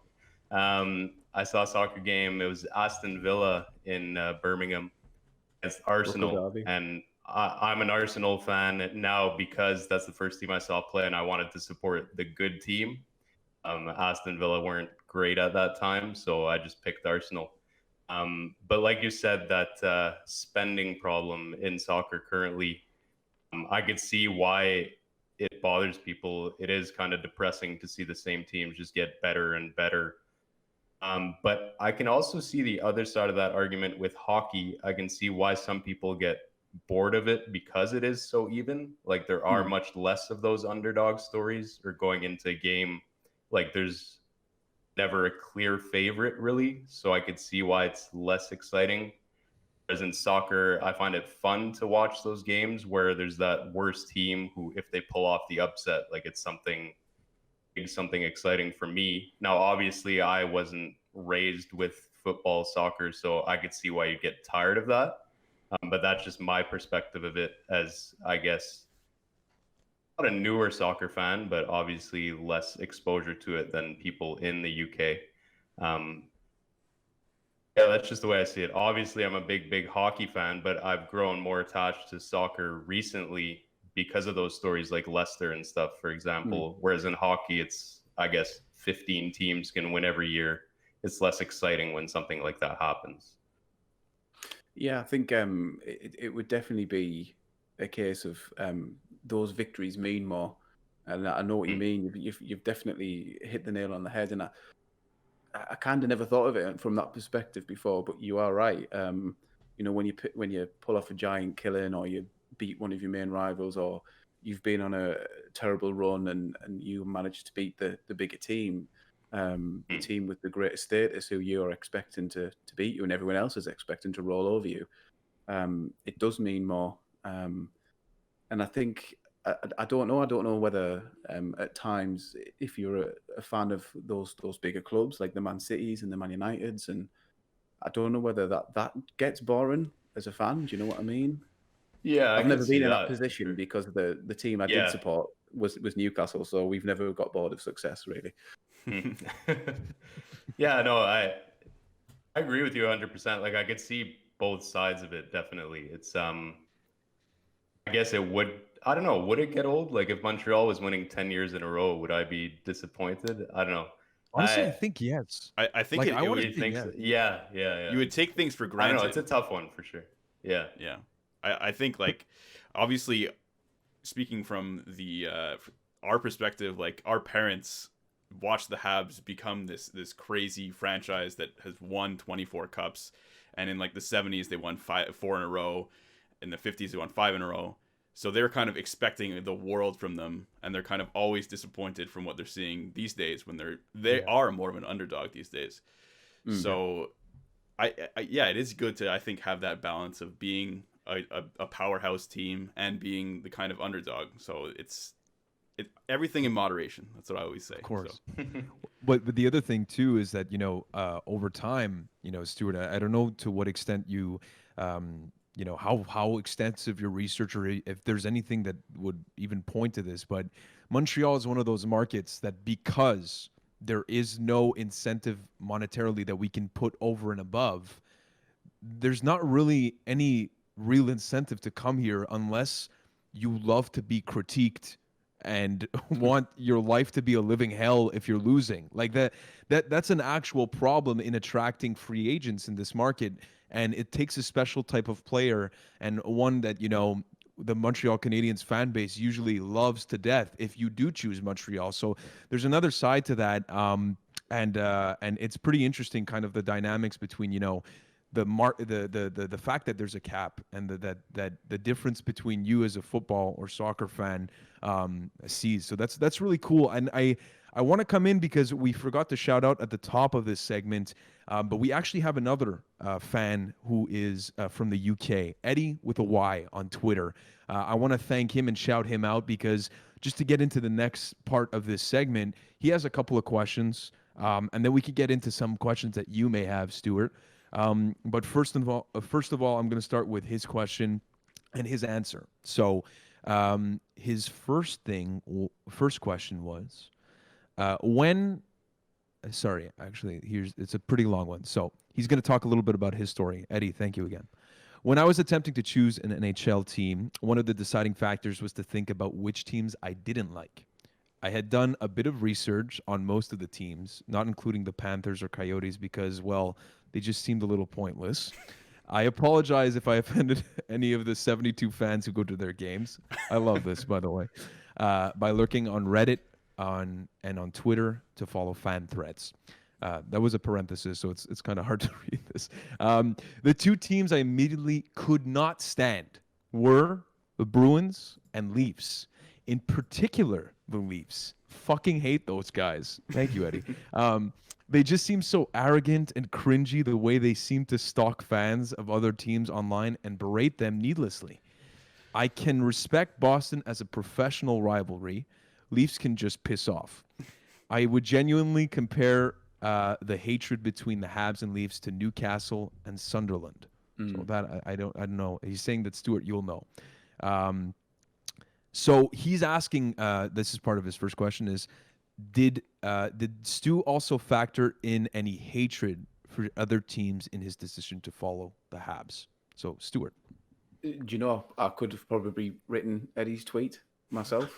That was pretty much exactly my journey. I basically looked at the teams that I knew didn't stand a chance, and it was definitely Toronto, and it was definitely Boston.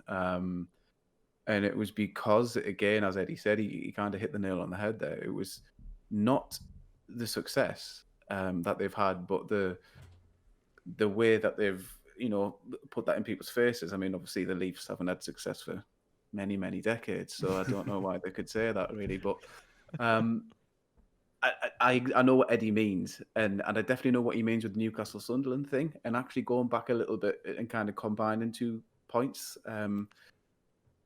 When you were talking about the market in Montreal and how it's difficult to, you know, lure players in unless they want to be part of that kind of goldfish bowl. Newcastle United is like that in England. Newcastle United are the team that I used to support when you know, we used to watch football, soccer, and they are part of a city where they are the only club in that city, and they are passionately loved, but they are scrutinized to the nth degree, and everybody wants success, and success has been a long time coming. And that big rivalry with Sunderland is very similar to the rivalry that we've got with the Maple Leafs, because Sunderland and Newcastle haven't won anything for a long time. Sunderland even longer than Newcastle. So we kind of have a rivalry where we're taking the mickey out of each other, but both of us aren't particularly good. So yeah, that definitely resonates with me. I know what he means there, absolutely. That's great. Okay, so I'll head into the next question here from Eddie. Once again, thank you. What is it about the Habs? Why choose them? There's definitely something special about the whole franchise. And the passion of the fans was the biggest reason for me choosing them. I was totally sucked in. Now I know you talked a little bit about that, but really, was it something that when you were doing your research you could feel? Yeah, I mean, I knew, first of all, when I was looking at teams, like I said, I knew it wasn't going to be an American team. And I knew it wasn't going to be an American team because I wanted to follow a team who, to the fan base of that club, it wasn't a hobby. It wasn't something they did when there was nothing else to do. It was going to be a part of their lives. It was going to be a part of the fabric of who they were, who their community was. I wouldn't necessarily say it had to be an obsession to them, but I definitely think it had to be something that was really important, a significant part of their lives. And for me, there probably are some American teams where that happens, probably the Bruins, for example. But I just think for Canada, because the game originated there, and then the fact that other sports aren't as prevalent in Canada as hockey is, I definitely knew it had to be a Canadian team. And then, like I said, looking at the options that I had of which teams, Montreal are just a step further on that. It's part of your life sort of thing, and it's part of your identity, and it's part of, the fabric of that community. So it just stood to reason that they had to be the team. I have one follow-up question, if you don't mind. Mm. Was there a close second? Calgary And Flames. we're not gonna hate you, obviously, if you say somebody, but I'm curious. Probably the Flames. They were quite Really? close at one point. Fair enough. I like that. Guys, do you have a last one? Because the last simple question, I'm gonna let Eddie. The Eddie question be the last one that we can ask. But Justin, Alex, because I've been asking all the questions right now. So, do you have anything else? Not really. I just want to say that it's really cool that it kind of stemmed from playing a video game that you that you chose to pursue your hockey watching career, let's call it. Yeah, and the 04 one was so good. It was so good. He Probably won the that best, one, I think. Yeah. Yeah, and So we're all huge Chell players. It's what we call NHL games here. Yeah. But we play almost every year, and we're diehard fans of that. So Yeah. If ever you're down, we can play with you, Stuart, and then Sounds good. we can talk again about the Montreal Canadiens. You'll get yelled at by Maki. I wouldn't do yeah, it. no, it's brutal. It's brutal. Get back on D, you fuck. Listen. If you're not playing defense, you're worthless to me. Okay, Justin. That's just the facts. That's directed directly at me. But to go into another question I had, have you ever been to Canada? No, and I think that was part of the allure as well. The place looks stunning, and it had to be a club, as weird as it sounds. It had to be a club where, that typical stereotypical Canadian forests and hills and rivers and valleys and everything was just on its doorstep. In Quebec, some of the pictures I've seen, wow, I would love to come, love to come and visit. Well, if ever you do come, we can definitely get a pint or something, and for sure. And actually go to a Habs game. Yeah, that's what I was gonna say. Like, if you do come to Montreal, you definitely have to go to the Bell Center, because it just puts the Habs fan base on a different level of passion and just engagement with the game. It's every time we go there, I don't know if I want to speak for these guys, but I get goosebumps just from like the sheer noise and the atmosphere there. So it's something that should be on your list for sure. I've heard it described many times as a cathedral. Yeah, it is for sure. Literally, it's a religion. Yeah. Like it's. Yeah. I think one of the lines in 04 was Montreal hockey's cathedral. Like legit, that was part of the NHL game commentary. So, I just wanted to say that even when you talk about the Quebec woods, I don't know if you know, but in our woods you can maybe find a Montreal Canadian like Alexander Romanov, like we did. So that's the other benefit. I did see that one, yeah. All right, so very, very simply, and then we can maybe get into some of your questions, Stuart, just if you have some that maybe we can't even answer. Who's your favorite Hab? Right now, I've got to go for Anderson, I think. Just due to the sheer aggression he's brought to us. Obviously, I would prefer if he stayed out the box a little bit, but I don't know whether that would, kind of blunt that aggression and that tempo that he's actually got. I think that might actually rock that boat, and I wouldn't want to change the way he plays at the moment. So as long as he doesn't spend too much time in there, he can keep doing what he's doing. I love it. Great choice. And any old ones? Obviously, I was recommended, and I know everybody would pick this guy anyway, but I was recommended to watch The Rocket, the film The Rocket. And no wonder you guys have such a romance with Richard. I mean, what a player and what a story that is as well. Yeah. and I think he is the epitome of a Hab, to be quite honest. Yeah, that is correct. Huge. Yeah. That's like the biggest underdog story of Quebec, and a lot of Quebecers actually feel like they're underdogs in Canada as a whole, and they really kind of felt Maurice Richard as like part of them. So yeah. I'm gonna let maybe Alex. I don't know if you have one last question, but if not, Stuart, we can get into your questions if you have any. Yeah, absolutely. Yeah, I don't know if I really have anything specific. No, I don't have anything specific to ask. Sorry about that, Mackie. Oh, no problem. It's tough, guys. When we're doing this remotely, sometimes we can't necessarily see if there's an intent to talk, so that's why we do this. So, Stuart, without further ado, is there anything on your side that you're curious from our perspective that we can maybe insight? I think I was just curious. Obviously, the way that this season has panned out for me, it's been the first season for an NHL season that I've actually been there from the start of it. And obviously, I chose quite a strange season to watch. Obviously, everything's condensed. We're only playing Canadian teams, and I don't know. It struck me that watching the way that the league's kind of taken shape, or our division's taken shape at the moment. We've kind of got an expression in England with football, with soccer, and I don't know whether you've got something equivalent over here, but when two teams are really close to each other, as in points wise, the games turn into 6-pointers because basically you get 3 points for a win. So if you beat a team who's really close to you, not only are you taking those 3 points away from them, you're gaining 3 more points on them.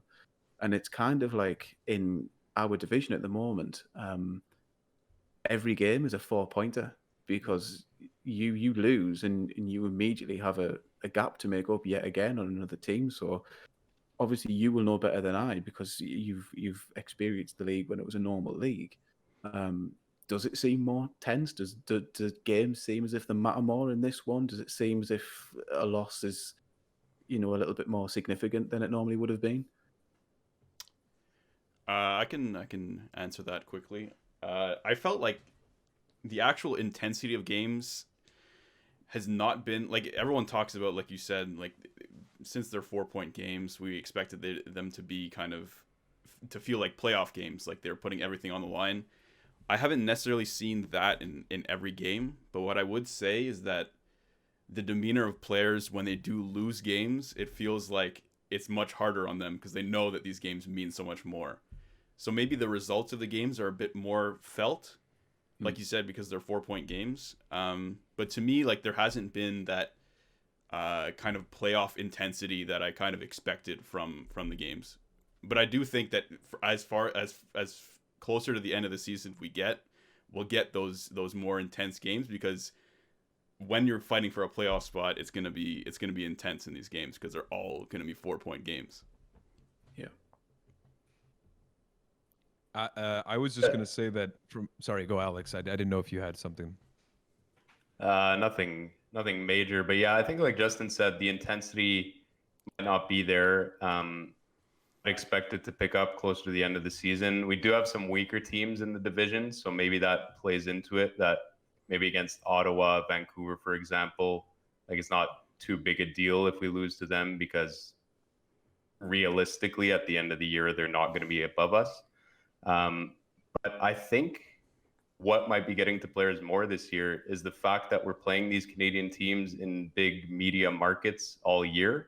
That I feel like players are being more heavily criticized this year because a loss to Ottawa, then a loss to Toronto, then a loss to Calgary just comes across worse than losing to San Jose, LA, Anaheim, which we would do every year. Basically, every time we went on that Southwest trip, we would lose to those 3 teams, but that would blow over in a couple of days.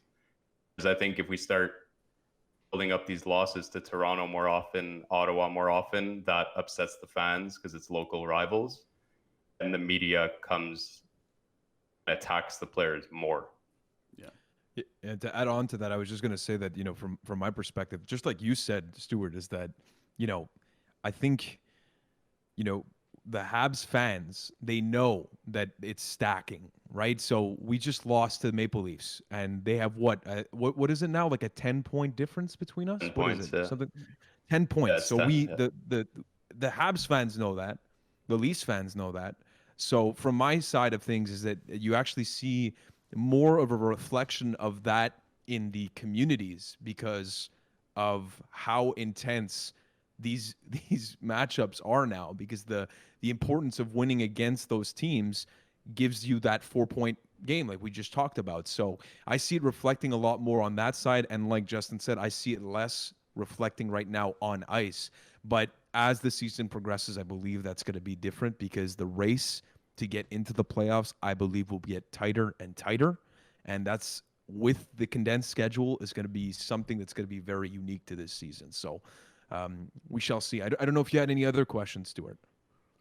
I think that's pretty much it. Yeah, definitely. And thank you for those answers. Absolutely brilliant. Thank you. Well, again, I think the pleasure is all ours. This was, we didn't really know what to expect in terms of this segment. We knew that it was going to be interesting, but I'm even, like maybe you and your fandom with the Montreal Canadiens, even more surprised and pleasantly surprised to how great this was. This was really interesting, really awesome, and if you're up to it, I think we're going to have you back, Stuart, if you would kindly be on board with that. That would be amazing. Absolutely amazing. Thank you very much. Our European correspondent. Yeah. And next time we'll have Eddie come on. Again, Eddie, a huge thank you for those great questions. And not European anymore, right? Oh, Sorry, I Yeah, don't know if don't I'm get me allowed to go started there, on but yeah. well, again, Stuart, thank you so much. Again, I just have one more thing, because I noticed obviously your name is Habs Anglais on Twitter, and you have been saying that you're learning French. So I just wanted to ask you how it's going. How's your French? C'est pas mal. Okay. Excellent, mon ami. Excellent, ça. Next time we're actually going to do this segment all in French. So, Stuart, please study up and we'll do it. No, but Stuart, once again, again, really, this was awesome. It's going to be a long podcast for those listening, because we had such an in-depth kind of two guests this way. We talked about Austin Matthews for 30 minutes, for Christ's sake. So, again, a huge thank you, Stuart, and this won't be the last, I hope, that we can talk and maybe follow up later on this season. It's been brilliant. Thank you very much. It's been awesome, and thank you for the opportunity. It's been great. The pleasure's all ours, and we'll be right back right after this. A huge thank you to Stuart and Javier. Once again, that concludes our interview segments for this week. So thank you again to both of our guests, Javier, the idiot, but Stuart, the great man. That being said, to conclude today's show, we've got the Habs schedule for this week. So Justin, what do you have on the board? And at the time that you guys are listening to this, we haven't necessarily watched the Ottawa game on Sunday, but you probably already did. So I guess we could start off by saying, is it a W for us? Do we think it's a W? And people can laugh at us if we say the wrong answer? Yes. It was obviously a W. Yes. We won 7-0. Kakiyemi scored a goal. Suzuki scored 2. Anderson scored 1. And then the rest of them, I don't know. Okay. I think Philip Deneau gets a hat trick on the Sunday game. So that's what happened. You're delusional then. Okay. 3-1 for the Habs, and it's all Phil Deneau. That's what I think happened. So we'll see what actually happened. But if not, we've got Tuesday, Thursday, and Saturday. And for the first time ever, the Montreal Canadiens in this season will be playing against the Jets, the Winnipeg Jets. So let's start off with Tuesday. We already come out from a 7-0 win, apparently, from Justin's point of view, against Ottawa. What do you guys think for this week? We'll start off with you, Justin. Not ready. This guy's not ready. No, I'm ready. Do you want me to do the whole week or just the Ottawa do the game? whole week. Go. Okay. I think we're gonna win against Ottawa. I think just to be more serious here, I think we're gonna win Sunday and Tuesday against Ottawa. I might look like an idiot right now if we lost the first game, but the Jets, it's a new competitor in the race. They're losing. They don't have PLD, so I think we're gonna be a bit better than them, and we'll beat them. I think we're going to beat them both times. So we're going to go 4-0 this week. All right. Okay. All right. Fair enough. Alex? I think we're going to go 2-2. We're going to split with both. Really? Yeah. Really? Okay. I think Winnipeg's a tough team. They have some talent. But so did you assume that the Habs lost tonight against or did this yesterday? I can't remember. I'm trying to be in the Habs future. did lose tonight. Okay. Yesterday. Yesterday. They also lost tomorrow. No, is it today? Yeah. Oh, this is tough. I'm sorry for you guys listening back at home. Anyway, so you think it's 2-2 a split for both teams? Yeah. Right? Okay. Danault will record 0 points this week. Jake Allen, just on par. Big Collier. Jake Allen will get a shutout. Okay, I like that. That's good. I think we go 3-1, and one of those ones is the only one is against the Winnipeg Jets. And I like the Allen call. I'll go with you on that one. But I think it's going to be a bounce back week for the Habs, regardless. I think that even if we don't get 4-0, we might. I'd like that to happen. I just think it's going to be a week where the Montreal Canadiens are going to play a little bit more to the identity that we saw and see a little bit more of that pushback and that complete game. And everybody's just going to kind of, I don't want to say that it's an easy schedule, but it's just not the Toronto Maple Leafs who's the top dog. And it's going to allow us to maybe get back to the basics and play like the team that we need to play against, to be effective. So we'll see if that's the case, but I'm hoping that it is. Yeah, I kind of agree with that. It's like, I mean, Winnipeg technically has the same amount of points as us right now, right? Or similar amount of points as us. But I do think that the Habs have an edge on both Ottawa and Winnipeg in terms of just looking at the teams. Yeah. So I do think it's going to be a return, like you said, to the Habs of old of the first 7 games of the season. Yeah. And I think it'd be good for the Habs to kind of go through an easier opponents. Not so much that we can take them lightly, but just that we can maybe get our game back and try and be a bit more dominant and show that we still have it in us. We're not fucking trash like every Toronto fan is saying right now. Yeah. But yeah, we'll see. We'll see what happens, I guess. We will see what happens. Let's just hope that this is the week where, the reverse retro curse is just behind us. I don't know if we have any reverse retro games, but let's fucking hope not. Jesus Christ.